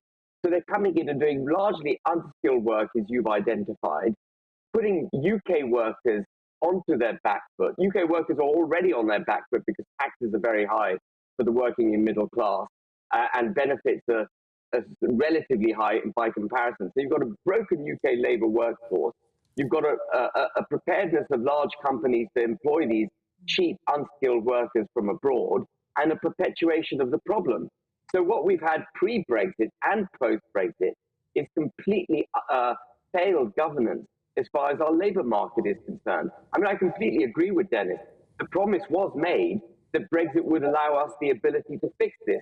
But we've gone on practicing a third world economic model in a first world economic country. Denis, can I ask you, is there some advantage? I mean, why do we care whether we're importing people from India, Nigeria, or wherever it might be, as opposed to from Europe? What's the advantage of having had Europe, I guess, cultural ties and you know, shared history? I mean, or is there a touch of racism in all of that people actually want? Well, there was to begin with. Enoch Powell famously, when the first great waves of immigrants came from Pakistan, India, Afro-Caribbean, the Windrush generation, do all the same jobs that Ben's saying can't be done by British people, and he said they should all be repatriated. My goodness, I'm glad he was fired from the shadow cabinet, otherwise we'd have repatriated Mrs Braverman's parents, Rishi Sunak's parents, Sajid Javid's parents. And really, all we've done is swap one group of necessary workers. But take a country like Switzerland, the richest country, I think, maybe in the world, but certainly in Europe. 27% of its population is immigrant, born outside Swiss borders, mainly in the EU, but they also train every single school leaver. We send 50% of our school leavers to university, and the rest, the employers, the CBI, the British Chambers of Commerce, all governments, Labour as much as Tory, have refused to train up our own non-university youngsters to take the jobs, because loads of these people are coming in, they're properly trained in other countries, they were properly trained in ex-communist countries to do jobs we could do. Were we prepared to tell bosses, you've got to spend money on training? Germany does it, the Dutch do it, the Swiss, the Swedes, a lot of the Americans do it. That's why their economies are stronger. Ben, how does this all get resolved? Where do we go from here? Because it certainly looks as though, you know, Rishi Sunak saying last year that figures are not where he wants them to be. It doesn't look set to change, although there have been slight sort of tweaks because of the Chinese and the Ukrainian situation. I mean, the first thing they've got to do, as Suella Braverman indicated, is to increase the wage level at which a a visa will be granted. So at the moment, it's set at £26,000 a year, which I mentioned is about 20% below the median wage in the UK. That should be set above the median wage in the UK, forcing employers effectively to employ British people for these lower paid jobs. And that would in at that turn... suggestion. Dennis, why does that make you Well, very simply, this idea turns every hole in the wall sort of sausage bap and cup of coffee corner shop, which I hope to find after I leave the studio, to start employing people at £30,000 a year. They just won't do it. Construction industry won't do it. Farming won't do it. Delivery won't do it. I mean, I'm a trade union guy. I'd love Suella Braverman to show any interest in supporting workers and forcing up wages, but this is just blah, blah, Ben, and you know it. You're the guy who's done more to expose this. Go on, Ben. Finish, Ben. If I could just finish. If you raise that minimum wage level at which people are allowed to come into the country, you are forcing British businesses to either upskill their own workforces or automate. It's not just about serving coffees and baps in a corner shop. It's about a much greater part of the economy than that. And it forces employers to reinvent themselves, to upskill, and where necessary, to pay British workers more. And you will then see a reduction in those people taking universal credit. There'll be more people coming back into the workforce. And paradoxically, you'll probably end up in a much more stable wage situation than we have at the moment. What we've got, as I mentioned in my opening comments, is a third world economic model. And you've got 300,000 legal migrants a year for the rest of the decade. And Habib, Dennis McShane, thanks for your blah, blah, blah, blah. Very good. It was very excellent. Thank you very much. We'll leave you both there. Right, now, Paul Coit here. And I was just going to say to you, we were talking about, well, tell me what we were talking about. You could hear the hoofbeats pound as they raced across the ground and the clatter of the wheels as they spun round and round. Ernie, and he drove the fastest milk cart in the West. There he was, all right. That was our top of the pop shears. Those were in the 70s and whatever. It took me a moment. It gets better. Well done, Paul. 10 out of 10. Now, Ernie loved a widow, a lady known as Sue. She lived all alone in Lindley Lane at number 22. They said she was too good for him. She was haughty, proud and chic. But Ernie got his cocoa there 3 times every week. And it goes on, it goes on. Anyway. There never was a follow-up hit, was there, to Ernie, the fastest milk cart in the West? No. Poor old Benny Hill. No. There you go. But anyway, we were talking about Milkman today on a comeback, and there you are. If you know an Ernie, let us know today. What have you got for us? Well, we better do a little rugby, I think. England, 5 out of 5. You know, everybody's knocking England. Oh, it's going to be a disaster. It's looking OK. It's going in the right direction. It was a hell of a game against Fiji yesterday, although Fiji nearly took it with a couple of tries towards the end. And then they got together, they spoke. Owen Farrell now is playing extremely well. He got booed as well when his name was announced. I don't think they'll be booing next time for the game against South Africa, because that is going to be one step up. And the South Africa game yesterday against France, which is billed as probably the greatest World Cup rugby game since the day before when Ireland played New Zealand. It has but been they've incredible. been terrific. Yeah, but it doesn't bode well. I don't know. Look, I obviously want England to go all the way, but it feels like they've had a decent run so far. And I think things are about to ramp up a little. But that's the thing. Being an underdog is always a good thing. That's true. Is the opposite of the underdog an overdog? Would you be the overdog if there was a chance of winning? Better the underdog than the overdog. I've never been an overdog, so I might give it a go. England, South Africa then on Saturday. New Zealand versus Argentina is the other one. Everybody will be expecting the All Blacks against South Africa in the final, but we will see. You never know. I'll tell you the cricket, though, which was a real disaster, because we've got the Cricket World Cup on at the moment, which is the one-day International World Cup. And England have started a little wobbly, but then go and play Afghanistan. So you think Afghanistan, who I think they've won one World Cup game ever against Scotland, it was going to be a walk in the park. But it was the other way round. Afghanistan looked like they were the world champions compared to England. A really disastrous game. Thrashed, they were 284 all out. And then England come in 215 all out after 40 overs. So they've played 3, lost 2. There's 10 teams in the league, and basically it's a round-robin situation. They've all got to play each other. So it's early days yet, but England can't afford to lose again if they're really not not good at all. She said she'd like to bathe in milk. He said, all right, sweetheart. And when he finished work one night, he loaded up the cart.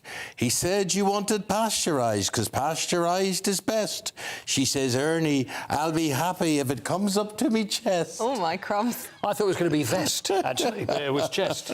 Oh, dear. Scotland have qualified This is football. for Euro 24. Yeah, this is not Milkman talk. This is Euro. Have qualified. They've qualified for the Euros without kicking a ball. Spain beat Norway yesterday, but Scotland, who've been great, 5 out of 5, and then they lost to Spain the other day. But it doesn't matter. One more picture. Patrick Duffy. Oh. We talked about the man from Atlantis. And we talked about the webbed hands. Yes, and I think we have a picture of Patrick Duffy in the man from Atlantis, 1977. I hope we've got this. I hope we've got this. There we are. Look at those. Oh, and he's got the webbed fingers, Isabel. The webbed He does. fingers. I'm just looking at the emails, because actually, after you were last on, Paul, we had an influx of people with webbed feet stories. Oh, I'm really? Just trying to find some, so talk about yourself. Here we go.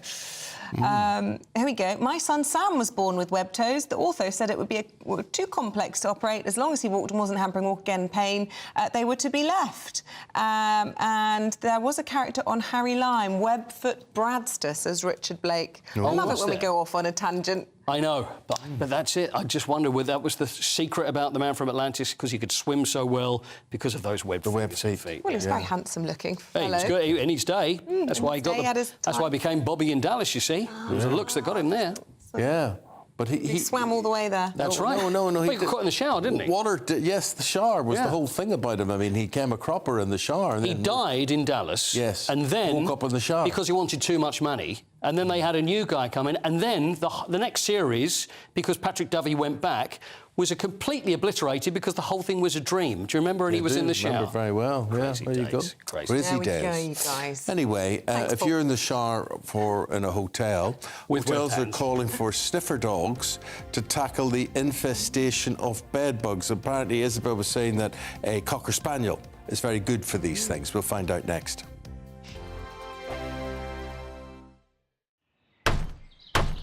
Who is it? We're here for the show. More energy this time! Welcome to the Dinosaur Hour. I was married to a therapist. And you survived? I thought we were getting Hugh Laurie. Second best. You interviewed Saddam Hussein. What's that like? I was terrified. I'm playing strip poker with you three. Ah! No, thank you. My CDs need to be put in alphabetical order. Are you going to be problematic again? The Dinosaur Hour. Sunday, the 29th of October at 9 on GB News. What you get for breakfast is something that, if we do our jobs right, you will wake up to news that you didn't know the night before. It's a conversation. It's not just me and Eamonn. We want to get to know you, and we want you to get to know us. From 6, it's Breakfast with Eamonn and Isabel. Monday to Thursdays on GB News. Britain's news channel. People in Britain, they love free speech, but they also love fair play. I don't care if I'm speaking somebody from a trade union, from the Labour Party, somebody from the SNP. And I think the viewers like to see that actually we can challenge one another, but in a positive way. We think we ask the questions that people want to ask, and often we ask the questions that we wanted to ask in Parliament but never got the chance to ask. So join us every Saturday, 10 a.m. till noon on GB News, Britain's news channel. Nightmare commute. Kick it up a gear with me, Patrick Christie's at Drive Time, 3 till 6 p.m, Monday to Friday on GB News Radio. You can listen online and on DAB+, on the smart speaker app and on the GB News app. And if you've got an Alexa, all you have to say is, Alexa, play GB News. We're also on TuneIn and the Radio Player apps. From the school run to rush hour, get revved up with me, Patrick Christie's, on GB News and GB News Radio. Westminster is going around in ever-decreasing circles, followed by the media. Britain is broken.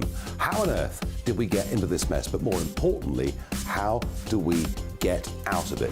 Join me at 7 p.m, Monday to Thursdays on Farage, here on GB News. We will have open, rational debate. We've got to work out how Britain moves forward from this. Join us here on GB News, the People's Channel. Britain is watching.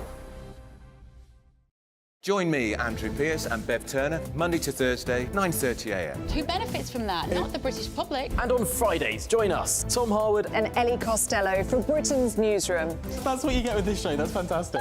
If it's happening, we're talking about it on Britain's Newsroom. GB News, Britain's news channel. GB News, unlike other broadcasters, isn't obsessed with the London-Westminster bubble. We think there's a nation beyond the M25, and that's why we talk about the issues that matter across the land. Join me on State of the Nation, 8 to 9 o'clock, Monday to Thursday, on GB News. Daisy's listening, and you should too. Now then, Lee Anderson here. Join me on GB News on my show, The Real World, every Friday at 7 p.m. I'm not eating bloody cat. Are you Delicious. mental? Open your mouth. OK, here comes a train. Reminds me of the scene in Singing in the Rain. Adam, is that a good one? Whoa! Join me at 7 on GB News, Britain's news channel.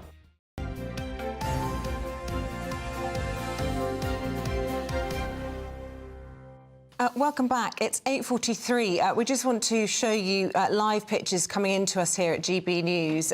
These are coming from the Rafah crossing, specifically from the Al Arish city in Egypt. And we can see a number of fuel tanks, which we believe are being accompanied by United Nations aid workers, aiming destination Gaza. But at the moment, nobody having been successful in making that crossing. We've been reporting all morning about the confusion with lots of civilians amassing on the other side, trying to get out of Gaza, Western Gazans, people with dual citizenship predominantly.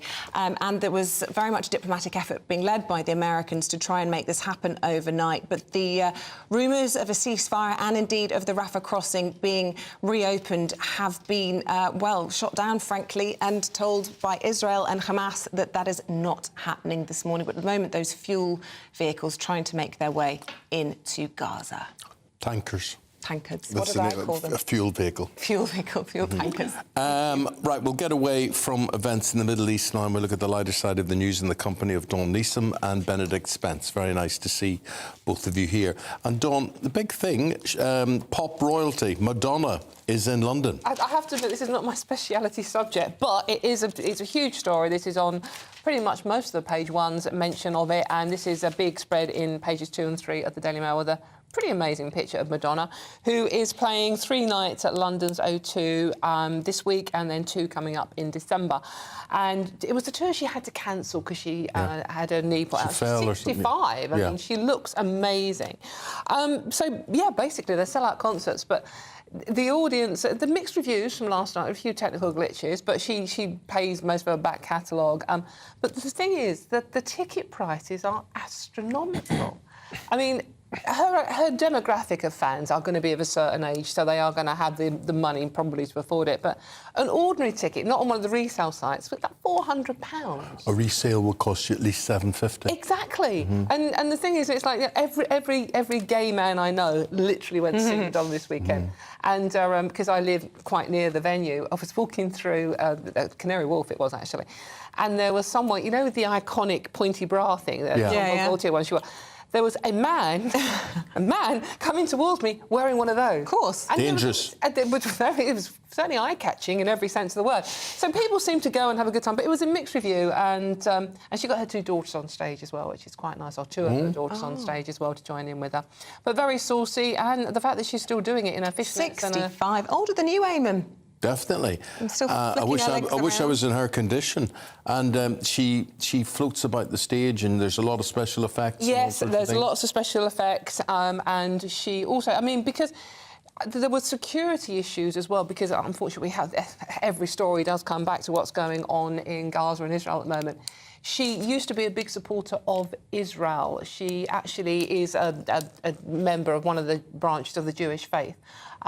So there was a security risk going on as well. And this report does say there were a few empty seats last night, but maybe because people were concerned about the terror threats. So, but it's a bit of light relief when most of the papers are pretty grim today, to be honest. If you asked me for a Madonna song, I would go Holiday. Same. Or Vogue. Really? Oh, what about you, Benedict? Couldn't tell you. You couldn't Name a single Madonna song. You need to leave right now. I'm going to see The Prodigy next month. Okay, that gives us a flavour of what you're into. Yeah.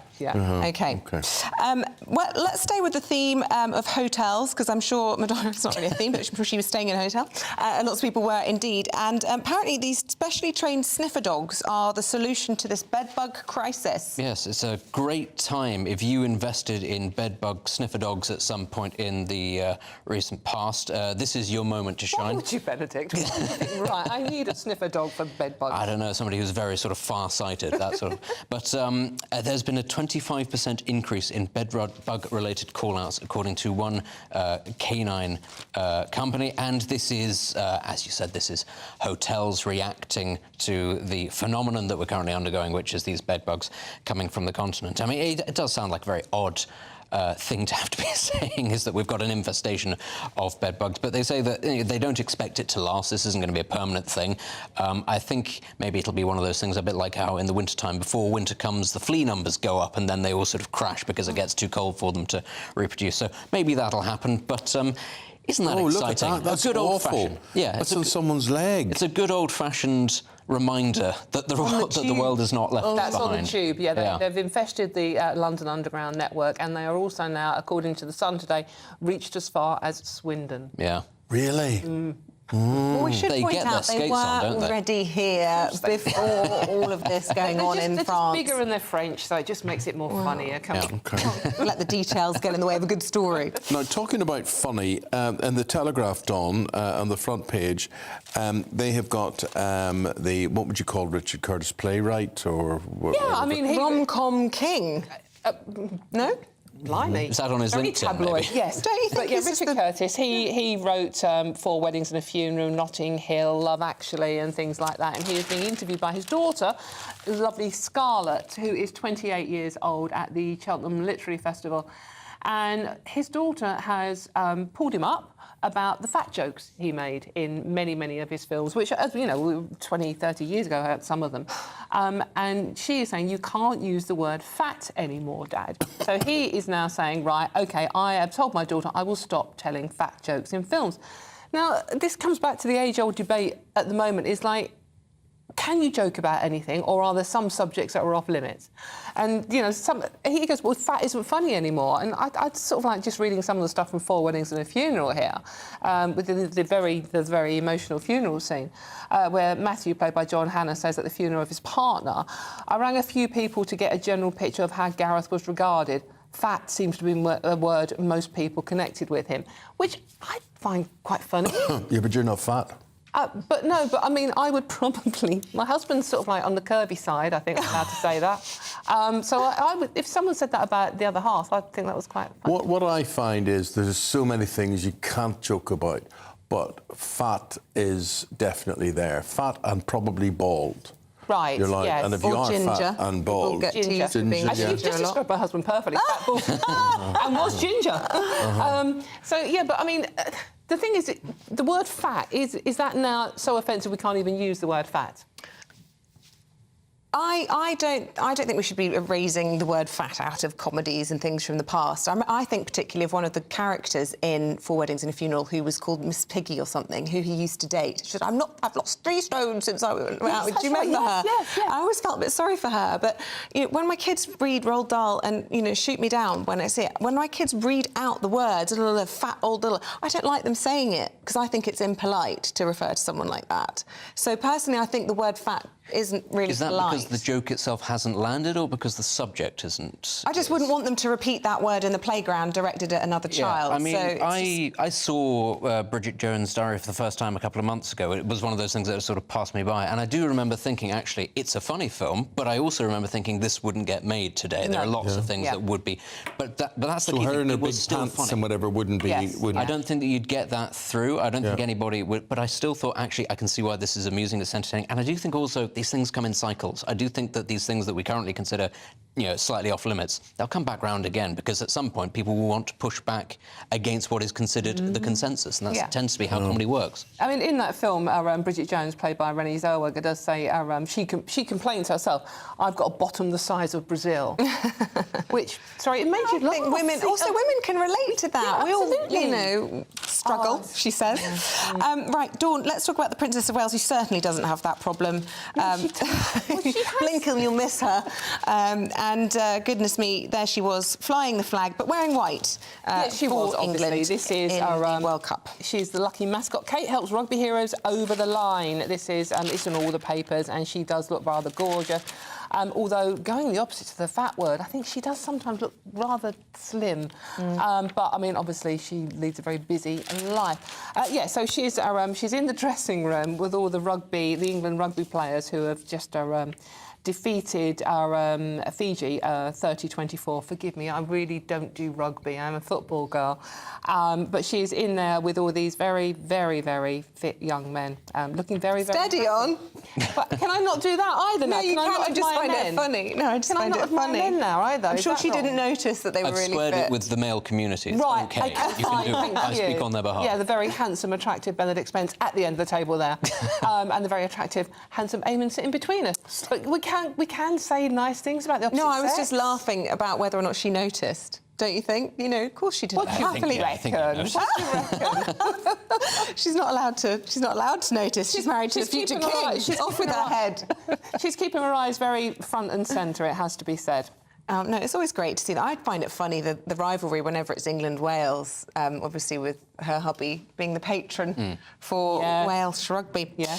Benedict, can we talk about a story which we'll be covering in the next hour here, which is sort of these plans the government are putting forward to deal with the crisis in our prisons, including pop-up cells in prison yards. That doesn't sound very secure. Tell us more. No, it This is the front of the Times this morning. I mean, we're only weeks on from a story where somebody did break out of prison, and now here we are saying, well, the prisons are all full. Some people might not be able to be given custodial sentences. Other less violent criminals might have to be let out because, again, lack of planning in the criminal justice system. It's one thing that has been hammered by successive governments simply because, you know, they thought it was an easy thing that you can cut resources to. But this is the Times saying that there will be pop-up prison cells. I mean, answers on the back of a postcard. How on earth are you going to make those secure? What are they going to be, porta cabins? I have no idea how that's meant to work. But also deporting foreign criminals, like, you know, you would have thought that would have been a fairly standard procedure already. Apparently not. And making low-level offenders remove graffiti rather than go to prison will be part of the plan to increase the capacity. And I'm sorry to say, I don't mean to sound just sort of broadly negative. It's another example of a real sort of patchwork approach to politics in this country, where this has been something that lawyers have been warning for a very long time, the police have been warning about for a very long time, and the prison services have all been saying, look, we're at capacity right now, there needs to be more prisons, there needs to be more planning about how you do this, and nothing has been done. 13 years of Conservative government, and this government is maybe facing a general election defeat, not able to put But listen, every general election that comes round, I hear about prisons being an issue and whatever, and we haven't got enough staff. And what politicians don't understand is the general public do not mind their taxes being spent on prisons. Exactly. They quite like the idea of locking people up. Well, we've got to let you two out, though. Dawn and Benedict, thank you very much indeed for reviewing the papers for us today and seeing what the stories are that are making the headlines. We'll be back, and we'll obviously have more on the Middle Eastern conflict. I think the most exciting bit for me is talking to ordinary people. People who I think are ignored often by the major news channels. We're going to give news they want to hear. There's a voice there that needs to be heard. I think there's a chance here for a diversity of opinion to be expressed, which you don't find elsewhere. It's really exciting. We don't hold back. We're free to say how decisions that are taken here affect us all around the country. Only on GB News, the People's Channel, Britain's news channel. The Live Desk with me, Mark Longhurst. And me, Pip Thompson. It's here Monday to Friday on GB News. From midday, we'll bring you the news as it breaks, whenever it's happening and wherever it's happening, from across the UK and around the world. Refreshing, feisty, but with a bit of fun too. If it matters to you, we'll have it covered on TV, radio and online. Join the Live Desk on GB News, the People's Channel, Britain's news channel. So Jubes & Co, we tackle the issues of the day with real, robust debate, both sides of the fence, battling it out with me in the middle with my forthright opinions and views. And often really interesting things happen because you start with a position and then by the end of the debate you find actually, well, I might not have thought about that one. What we need in this country is 2 new political parties. You should maybe think about doing a 2024 calendar. I'm Michelle Dewberry and I'm keeping you company right through until 7 o'clock this evening. GB News, the People's Channel, Britain's watching. Join us every night on GB News at 11 p.m. for Headliners, which is 3 top comedians going through the next day's news stories, which is exactly what you need, because when the establishment has gone crazy, you need some craziness to make sense of it. Headliners. You don't have to bother reading the newspaper. We've got it covered for you. Every night at 11 p.m. and repeated every morning at 5 a.m. We won't send you to sleep like some of the other paper review shows out there. So join us 11 p.m. every night on GB News. The People's Channel, Britain's news channel. Join me, Camilla Tominey, on Sunday mornings from 9:30, taking the politicians to task and breaking out of SW1 to see how their decisions are affecting you across the UK. Bursting the Westminster bubble every Sunday morning, only on GB News, the People's Channel. Britain's watching. Every Sunday from 11, join Michael Portillo. There'll be topical discussion, looking at the week before and the week to come. So kick back and relax at 11 a.m. on Sundays on GB News with me, Michael Portillo. GB News, the People's Channel, Britain's news channel. I'm Andrew Doyle. Join me at 7 o'clock every Sunday night for Free Speech Nation, the show where I tackle the week's biggest stories in politics and current affairs with the help of my 2 comedian panellists and a variety of special guests. Free Speech Nation, Sunday nights from 7 on GB News, the People's Channel, Britain's news channel. Nightmare commute. Kick it up a gear with me, Patrick Christie's, at Drive Time, 3 till 6 p.m, Monday to Friday on GB News Radio. You can listen online and on DAB+, on the smart speaker app, and on the GB News app. And if you've got an Alexa, all you have to say is, Alexa, play GB News. We're also on TuneIn and the Radio Player apps. From the school run to rush hour, get revved up with me, Patrick Christie's, on GB News and GB News Radio.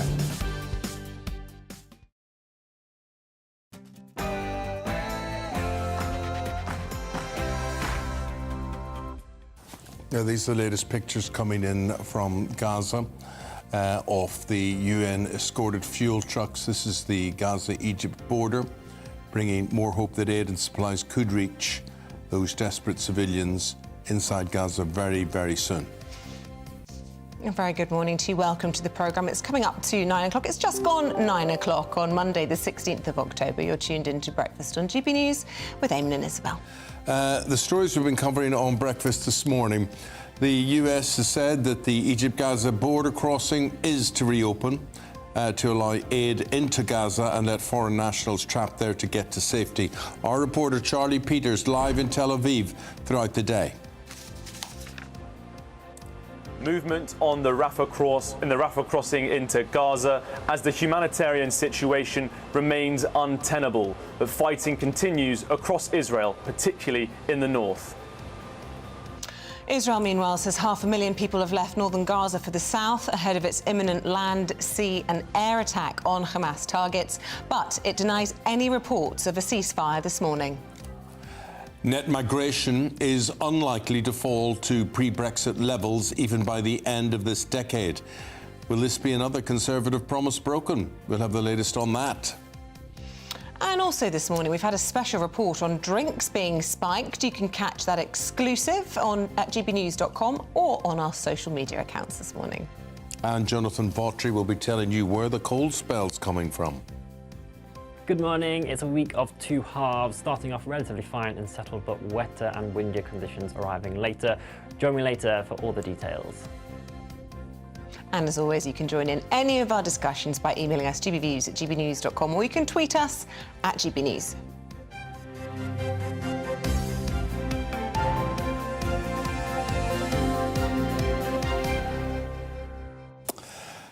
Mark says, I missed having milk delivered on milk floats, so I recently started getting it delivered again from our local Milkman. It tasted delicious, but it got too expensive, so I had to cancel it. I miss the old days, though. So this is the dilemma that it could be as much as £1 more per carton. from the Milkman as it would be from the supermarket. I said per carton. So he would have a bottle. Yeah, a milk bottle, yeah. And then the bottles go and get washed and recapped and all that sort of thing. The way it was in the old days. But a lot of you saying that it isn't just milk you get from the Milkman. You get butter and eggs, and you get bread, and you get fruit juice and all sorts of things like that. So very good. So the past could be the future on this sort of thing. Wouldn't that be novel? Top story this morning. Well, we want to show you the scene at the Rafah crossing. This is on the Gaza-Egypt border. There are hopes it will open shortly. There was some confusion that it had opened a little bit earlier after the US Secretary of State, Antony Blinken, said it would. However, so far as we're aware, nobody has yet crossed there. Lots of Western citizens, particularly people with dual nationality, hoping to get out. It's not thought to be ordinary single passport holding Palestinians that would be able to get out that way. Egypt has put in place a lot of material support for people in Gaza, and Rafah will be open. We're putting in place with the United Nations, with Egypt, with Israel, with others, the mechanism by which to get the assistance in. Well, here the Prime Minister is expected to reiterate Britain's total condemnation of Hamas attacks and set out the government's approach to the developing crisis. He will speak in the House of Commons later today. And at least 17 British citizens are missing or confirmed dead following Hamas's attacks last weekend. James Cleverly, the Foreign Secretary, is due to use an international summit in Albania to further rally support for Israel. Well, let's go to our reporter, Charlie Peters. Charlie's on the ground in Tel Aviv and joins us. Northern Gaza has fallen eerily silent after another night of deadly bombing. Now the only thing falling from the sky are thousands of pamphlets containing a message from Israel: evacuate to the south immediately. And so they did. For many, the threat of more of Israel's bombs and impending invasion in response to the terror attack which killed more than 1,400 in Israel outweighs orders from Hamas to stay put. Hundreds of thousands fled south on whatever could carry them. Cars if there was fuel, horse and cart if one could be found, but many turned to their own feet. But not everyone is leaving. This doctor and his staff at this children's hospital say they simply can't evacuate. If you want to kill us while we continue working here. We will not leave. We need days and weeks to secure another place. Unfortunately, there are no empty nurseries in these difficult conditions. The situation is really dangerous. I tell you that transferring these children from this place means handing them a death sentence. They will die, and this equipment only operates with electricity and oxygen. Nearby, Al-Shifa Hospital continues to receive a flow of bodies pulled from the rubble of bombed neighbourhoods. Doctors here say the hospital is overwhelmed with civilians, the injured and the orphaned. Where do these children go now? Foreign nationals have been told to head to Gaza's border with Egypt, but as they arrive there, there was no escape. Here, those with European and American passports can only wait for the gates to be opened. Among them, Mariam and her mother, who travelled from their home in the UK to Gaza to visit family. Every time I just have to have the thought of me dying in a bomb in Gaza, like it's not a good thing. And like every place I go run away, and I just find bombs and I find dead people, and like maybe one day I'll end up like them, but it's a really scary thing for me. Israel has overwhelming support by the EU, the UK and the United States over its right to defend itself and eliminate Hamas, a terror group that has inflicted unimaginable suffering and bloodshed on the country. But such messages of support have increasingly come with a warning to retaliate within international law and to protect innocent Palestinian civilians. On the subject of innocence, an Israeli innocent now Earlier in the programme, we spoke to a lady called Jessica Elter. Yes, her boyfriend was killed by Hamas in the Supernova Festival massacre 10 days ago. We went to a party, to a regular party, to have fun, like we always do together. Like everyone is doing, just to go to a party, to have fun, to drink something, to dance, and to come back home safely, peacefully. And Ben went out from the party already. He came out already. He was safe. No shooting, nothing. And on the way out, he decided to save people. He took with him 4 or 5 people that he don't know, he never met. He just opened his car, and whoever he could bring with him outside safely, he did it. He just put people in the car, saved them, took them out, something like around an hour drive. He put them in their houses in Beersheba. It's like something like an hour. It's not a minute or two. And then he came back again, although he knew there were shooting there, because his friends was there. He came to look for his friends again. Although he saved already many people, he came again. And we found his phone afterwards. His friend texted him, "Don't come. Don't come back. There is shooting again. It's dangerous. Just don't come. We will be okay." And he said, "No way, coming back." And of course he didn't. That lad, a real hero, you know, looking out for other people, saving lives there, and then tragically losing his own.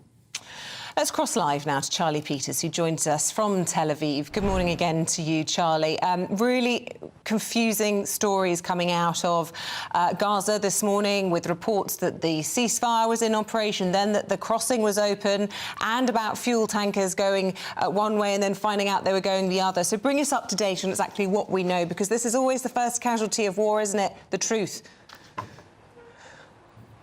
Yes, and so many of the reports coming out of southern Gaza are unconfirmed, but we have at least seen footage this morning of UN-flagged fuel trucks moving across that Rafah crossing. It's understood that they are heading into Gaza from Egypt, and we know that many humanitarian organisations within southern Gaza have been calling for more fuel because electricity supplies have been cut off for the last 8 days due to that Israeli blockade. They have blocked any water and electricity supplies going in, and so hospitals and other humanitarian areas are relying on fuel to power generators to keep people alive. But at the same time as this fuel likely moves into southern Gaza, there will be concerns that some of it could end up in the hands of Hamas. We've heard many reports from the Al-Shifa hospital in the north of the Gaza Strip throughout this week, where people have been suffering but also taking shelter. We do know, and we have known for many years, that Hamas actually runs bunkers and runs shelters out of that hospital because they know it cannot be targeted. In 2014, during that 50-day incursion when the IDF invaded the Gaza Strip, there were reports of them seeing Hamas officers and operators in and around the hospital, often just standing in the corridors while people were receiving treatment. But we do know that people throughout Gaza urgently need treatment as this humanitarian situation becomes untenable. Yesterday, the UN said that the spectre of death loomed over the area as hundreds of thousands are fleeing from the north to the south amid reports of that imminent IDF air, sea and land invasion with a comprehensive focus on the land. They need to prepare that ground, and so they need people to move to the south. And that's where that diplomacy has been so useful from the US and from the Egyptian side, to try and ensure as much as possible that as that impossible task of people moving from the north to the south continues, that they receive some aid and some support in a really desperate situation. Charlie, thank you very much indeed for the update. Foreign criminals could avoid prosecution entirely and instead face immediate deportation under government plans. It's an attempt to solve the overcrowding crisis in our prisons, which currently hold 10,500 foreigners. The Lord Chancellor will set out plans today to see more of these criminals deported. GB News political editor Christopher Hope across this one for us this morning. What more can you tell us, Christopher? Well, Eamonn, there's 88,000 people in our jails in England and Wales. More than 10,000 of them are foreign national prisoners. Now, under current rules, you can send them overseas back to where they came from 1 year before the end of their sentence. The government wants to bring that into 18 months before the end, allow more of them to be deported, saving £70,000 for each prisoner. This is the idea is prompted by the overcrowded nature of our jails. We heard last week, didn't we, they are full to capacity. As of today, judges have been told, if they can, to keep people out on licence, on bail, after sentencing, if they're not a risk to the community. So the real risk right now, it comes around every few years or so, a threat to our prisons overcrowding completely and being completely full. One idea, we're not sure when it might take place, one idea is to try and send foreign national prisoners back to their countries where they came from 18 months before the end of their sentence. Tell us a little bit about the SNP, Christopher. Their conference underway this week. In Aberdeen. In Aberdeen, no less. And also, you know, a little bit about what we can expect to hear from them in terms of the referendum, calls for another one. Yet again, the R word. That's totally right, isn't it? I mean, the SNP conference is starting up in Aberdeen. The big news from yesterday is that if they get more than 29 MPs, more than the 57 MPs sitting in Parliament down here in Scotland, that will be a mandate to seek a new referendum. So the party's basic purpose is to try and take Scotland out of the UK, and that's what they've decided so far in their conference. But we spoke to GBNews viewers to tell us what they think should be their priorities. The people of Scotland deserve better. They deserve a government that are actually there for the people. They need to stop banging the independence drum. Once in a generation, that's past. The decision was no, we stay part of the Union. Abide by the rules. Don't go for independent Scotland. Just think of all of us that live in Durham and Northumberland, where we can just get in the car, drive up to see you, spend our money in your country, and I really don't want to do that and have to show me passport. What I'm looking for from the SNP's conference this weekend is honesty. Honesty and acceptance that Scotland is a much worse place since they came to power. You're 3 times more likely to die from a drugs overdose in Scotland. It's getting worse and worse, not better. These are the things that the Scottish people that I know and love are talking about at the moment. These are the things they want to see fixed. I'd like to see the SNP finally accept the results of the 2014 referendum, and in the little time that they have left in government, I'd like to see them accept their total and utter failure for the... That's right there. That's the views of GBNews viewers there. And of course, the key idea is once in a generation. That's what we were told when I was up covering the independence referendum back in 2014. And we were told then it was once in a generation. Well, nearly 10 years have passed since then. Some think a generation is 50 years. Some think it's maybe 12, 20 years. What's your view? Well, I think my view is, what else are they going to talk about? Because their record is so shocking on so many things, from education to health, that this is their one-trick pony that really riles any support or whips up any support. It seems, you know, I'm that cynical about it, frankly. That's right. The problem is they have got these failings on drugs deaths in Scotland, issues with education and health, and so often many critics say, rightly probably, that the party is trying to distract with this big idea of independence and ignoring how they're doing on a domestic front, and that's part of the problem I think the party's got going into the Westminster elections next year, and following that the year after that, the big ones in Holyrood. Thanks, Christopher. Appreciate it. Thank you. We're going to take a break there, and after that, we're going to be talking about drinks being spiked. And it doesn't have to affect Christopher. I don't know what he was hanging about there for. But it doesn't just affect women, it affects men as well. Sophie Reefer with a special report on spiked alcohol next.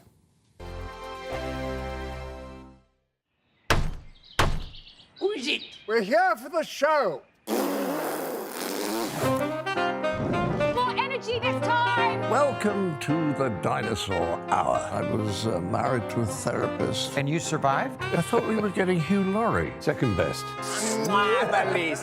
You interviewed Saddam Hussein. What's that like? I was terrified. I'm playing strip poker with these 3. Ah! No, thank you. My CDs need to be put in alphabetical order. Are you going to be problematic again?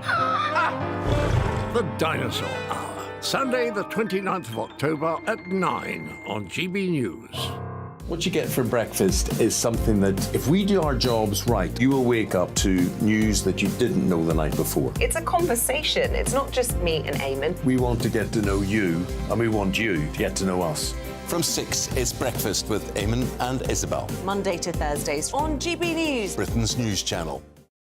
People in Britain, they love free speech, but they also love fair play. I don't care if I'm speaking somebody from a trade union, from the Labour Party, somebody from the SNP. And I think the viewers like to see that actually we can challenge one another, but in a positive way. We think we ask the questions that people want to ask, and often we ask the questions that we wanted to ask in Parliament but never got the chance to ask. So join us every Saturday, 10 a.m. till noon on GB News, Britain's news channel. Nightmare commute. Kick it up a gear with me, Patrick Christie's, at Drive Time, 3 till 6 p.m, Monday to Friday on GB News Radio. You can listen online and on DAB+, on the smart speaker app and on the GB News app. And if you've got an Alexa, all you have to say is, Alexa, play GB News. We're also on TuneIn and the Radio Player apps. From the school run to rush hour, get revved up with me, Patrick Christie's, on GB News and GB News Radio. Westminster is going around in ever-decreasing circles, followed by the media. Britain is broken. How on earth did we get into this mess? But more importantly, how do we get out of it? Join me at 7 p.m, Mondays to Thursdays on Farage, here on GB News. We will have open, rational debate. We've got to work out how Britain moves forward from this. Join us here on GB News, the People's Channel. Britain is watching. Join me, Andrew Pearce and Bev Turner, Monday to Thursday, 9:30 a.m. Who benefits from that? Not the British public. And on Fridays, join us, Tom Harwood and Ellie Costello from Britain's Newsroom. That's what you get with this show. That's fantastic. If it's happening, we're talking about it on Britain's Newsroom. GB News, Britain's news channel. GB News, unlike other broadcasters, isn't obsessed with the London-Westminster bubble. We think there's a nation beyond the M25, and that's why we talk about the issues that matter across the land. Join me on State of the Nation, 8 to 9 o'clock, Monday to Thursday, on GB News. Daisy's listening, and you should too. Now then, Lee Anderson here. Join me on GB News on my show, The Real World, every Friday at 7 p.m. I'm not eating bloody cat. Are you Delicious. mental? Open your mouth. OK, here comes a train. Reminds me of the scene in Singing in the Rain. Adam, is that a good one? Whoa! Join me at 7 on GB News, Britain's news channel.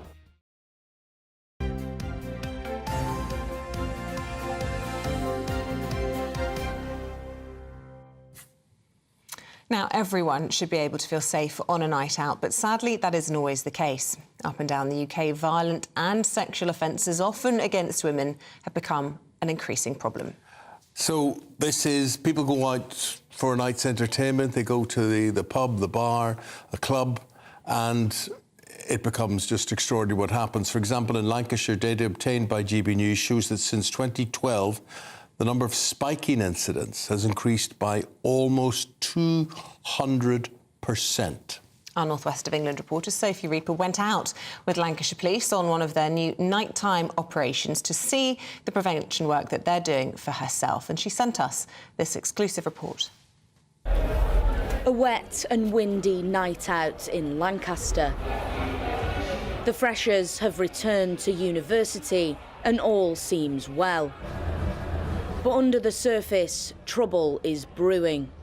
GB News has obtained exclusive data which shows in the last decade the number of spiking incidents in Lancashire has skyrocketed by 183%. We're going out there, we're going to intervene, we're going to stop any offences happening. Over the past few weeks, Lancashire Police has been carrying out Operation Night Guardian. That's in response to a major increase in the number of violent and sexual offences against women and vulnerable people in the nighttime economy. This man seems to have been causing trouble, and sensing danger, the officers intervene. We've obviously just seen an incident unfolding there. Tell me what was happening. Yeah, so at that pub, that gentleman's been banned for something he's done previously. Tonight, he's come down intoxicated and he's tried to get in with his friends. They've let his mates in because they're fine, but they've said to him, no, you've caused issues in the past, you're not coming in. And then that's when the problems have started. He's refused to leave the area. We could have arrested him. He was being drunk and disorderly. And the idea of us arresting him for that offence is that we can nip his behaviour in the bud. So he'll spend the night in the cells in our custody to sober up, so he won't be sexually assaulting anyone or causing any fights. That's the way I look at it, as a drunken disorderly offence. But if he's willing to walk off and have a good night, well then I'm happy because I haven't arrested him, and he's happy because he had a good night. Things did seem to have calmed down, but within minutes, the same man was placed under arrest. All over the UK, there are scenes just like this one on a nightly basis. But there's a dark underbelly to Britain's nightlife, and now Lancashire police are fighting back. Tell me why we're in Lancaster tonight. So we're out for Operation Night Guardian, so we've got officers out in uniform and plain clothes, and we're out there amongst the nighttime economy, speaking with licensees, speaking with the students and the locals that are all out having a good night out, keeping them safe. Violence against women and girls is a national issue. It is an unfortunate statistic that drunken females, vulnerable females, may be attacked, and that generally is by a male perpetrator, and we need to intervene at the right point, identify that predatory, that concerning behaviour that we see out on the streets, and get in there before any offences can happen. Everyone has the right to get home from a night out safely. And so, moving forward, Lancashire Police will be slamming the door shut on anyone who thinks otherwise. Sophie Reaper, GB News. Good report, Sophie. Very interesting to see and hear about the reality of what going out and socialising is and the risks that you run. Do you ever fear about that happening to you? I've never seen it happen, and I've never worried about it, but perhaps I should add it to the list of things I should worry about. We should certainly all be vigilant and on our watch, and it just, you know, it really reminds everybody, don't accept a drink from a stranger, make sure that, you know, it's someone you trust if they're buying around, but ideally get it yourself. Or even better, it's a bit boring, but maybe don't let yourself drink when you're on a night out. It's safer. Well, it sort of spoils the whole idea of going out and being entertained and whatever, but it's really very, and especially goodness knows what is put into this and for what purposes, to knock someone out, to incapacitate someone, to make them sick, whatever. What on earth, you know, drug would be in there to make them, you know, to give the effect that these people want, and what sinister motives have they got? Oh, yeah, well, usually sexual, aren't they? It's been a busy news morning. We've had loads of updates on the Middle East conflict, and it is ongoing, and we hand over the reins this morning to Bev Turner and Emily Carver. But in the meantime, we will be back bright and early from 6 o'clock tomorrow morning all the way until 9:30. Until then, whatever you're doing, whatever you're up to, have yourselves a good day, and we'll that day might be a bit chillier than you planned. Jonathan Vaughtry has the weather picture for you. Thanks for watching. Thank you. Hello there, good morning to you. I'm Jonathan Vaughtry here with your GB News weather forecast provided by the Met Office. This week is one of two halves, and we are starting off with the more settled one because high pressure is in charge, bringing fairly fair conditions for many of us. A lot of dry weather around today despite the chilly start in places. There's a reasonable amount of clouds, so the sunshine is a touch hazy at times. Could see a few showers pushing into the far southeast, maybe some coasts of western and northern Scotland as well, but most places should stay dry. Temperatures generally around 11 to 13 degrees Celsius, which is just slightly below where we should be for the time of year, so a bit cold around at times, but generally fine conditions persisting into this evening and overnight as well. Maybe a few mist and fog patches forming around, but the breeze will be strengthening in the south, and an increasing amount of cloud as well will mean that temperatures will hold up a touch more here compared to some recent nights. But where we see those starry skies persist across northern England into southern central Scotland, another chilly one once again, and rural areas can certainly expect some frost. But a fair amount of sunshine for Scotland to start off on Tuesday. The shield of cloud, though, will gradually push its way northwards throughout the day, turning very gusty across parts of Wales and the southwest England, particularly around coast and over the hills. Some of this rain may just fringe slightly further towards these areas as well. Temperatures up a touch, 13 to 15 degrees Celsius, but the heaviest rain is set to turn towards us as we head throughout the second half of the week, providing some disruption in places. Bye-bye. I think the most exciting bit for me is talking to ordinary people. People who I think are ignored often by the major news channels. We're going to give news they want to hear. There's a voice there that needs to be heard. I think there's a chance here for a diversity of opinion to be expressed, which you don't find elsewhere.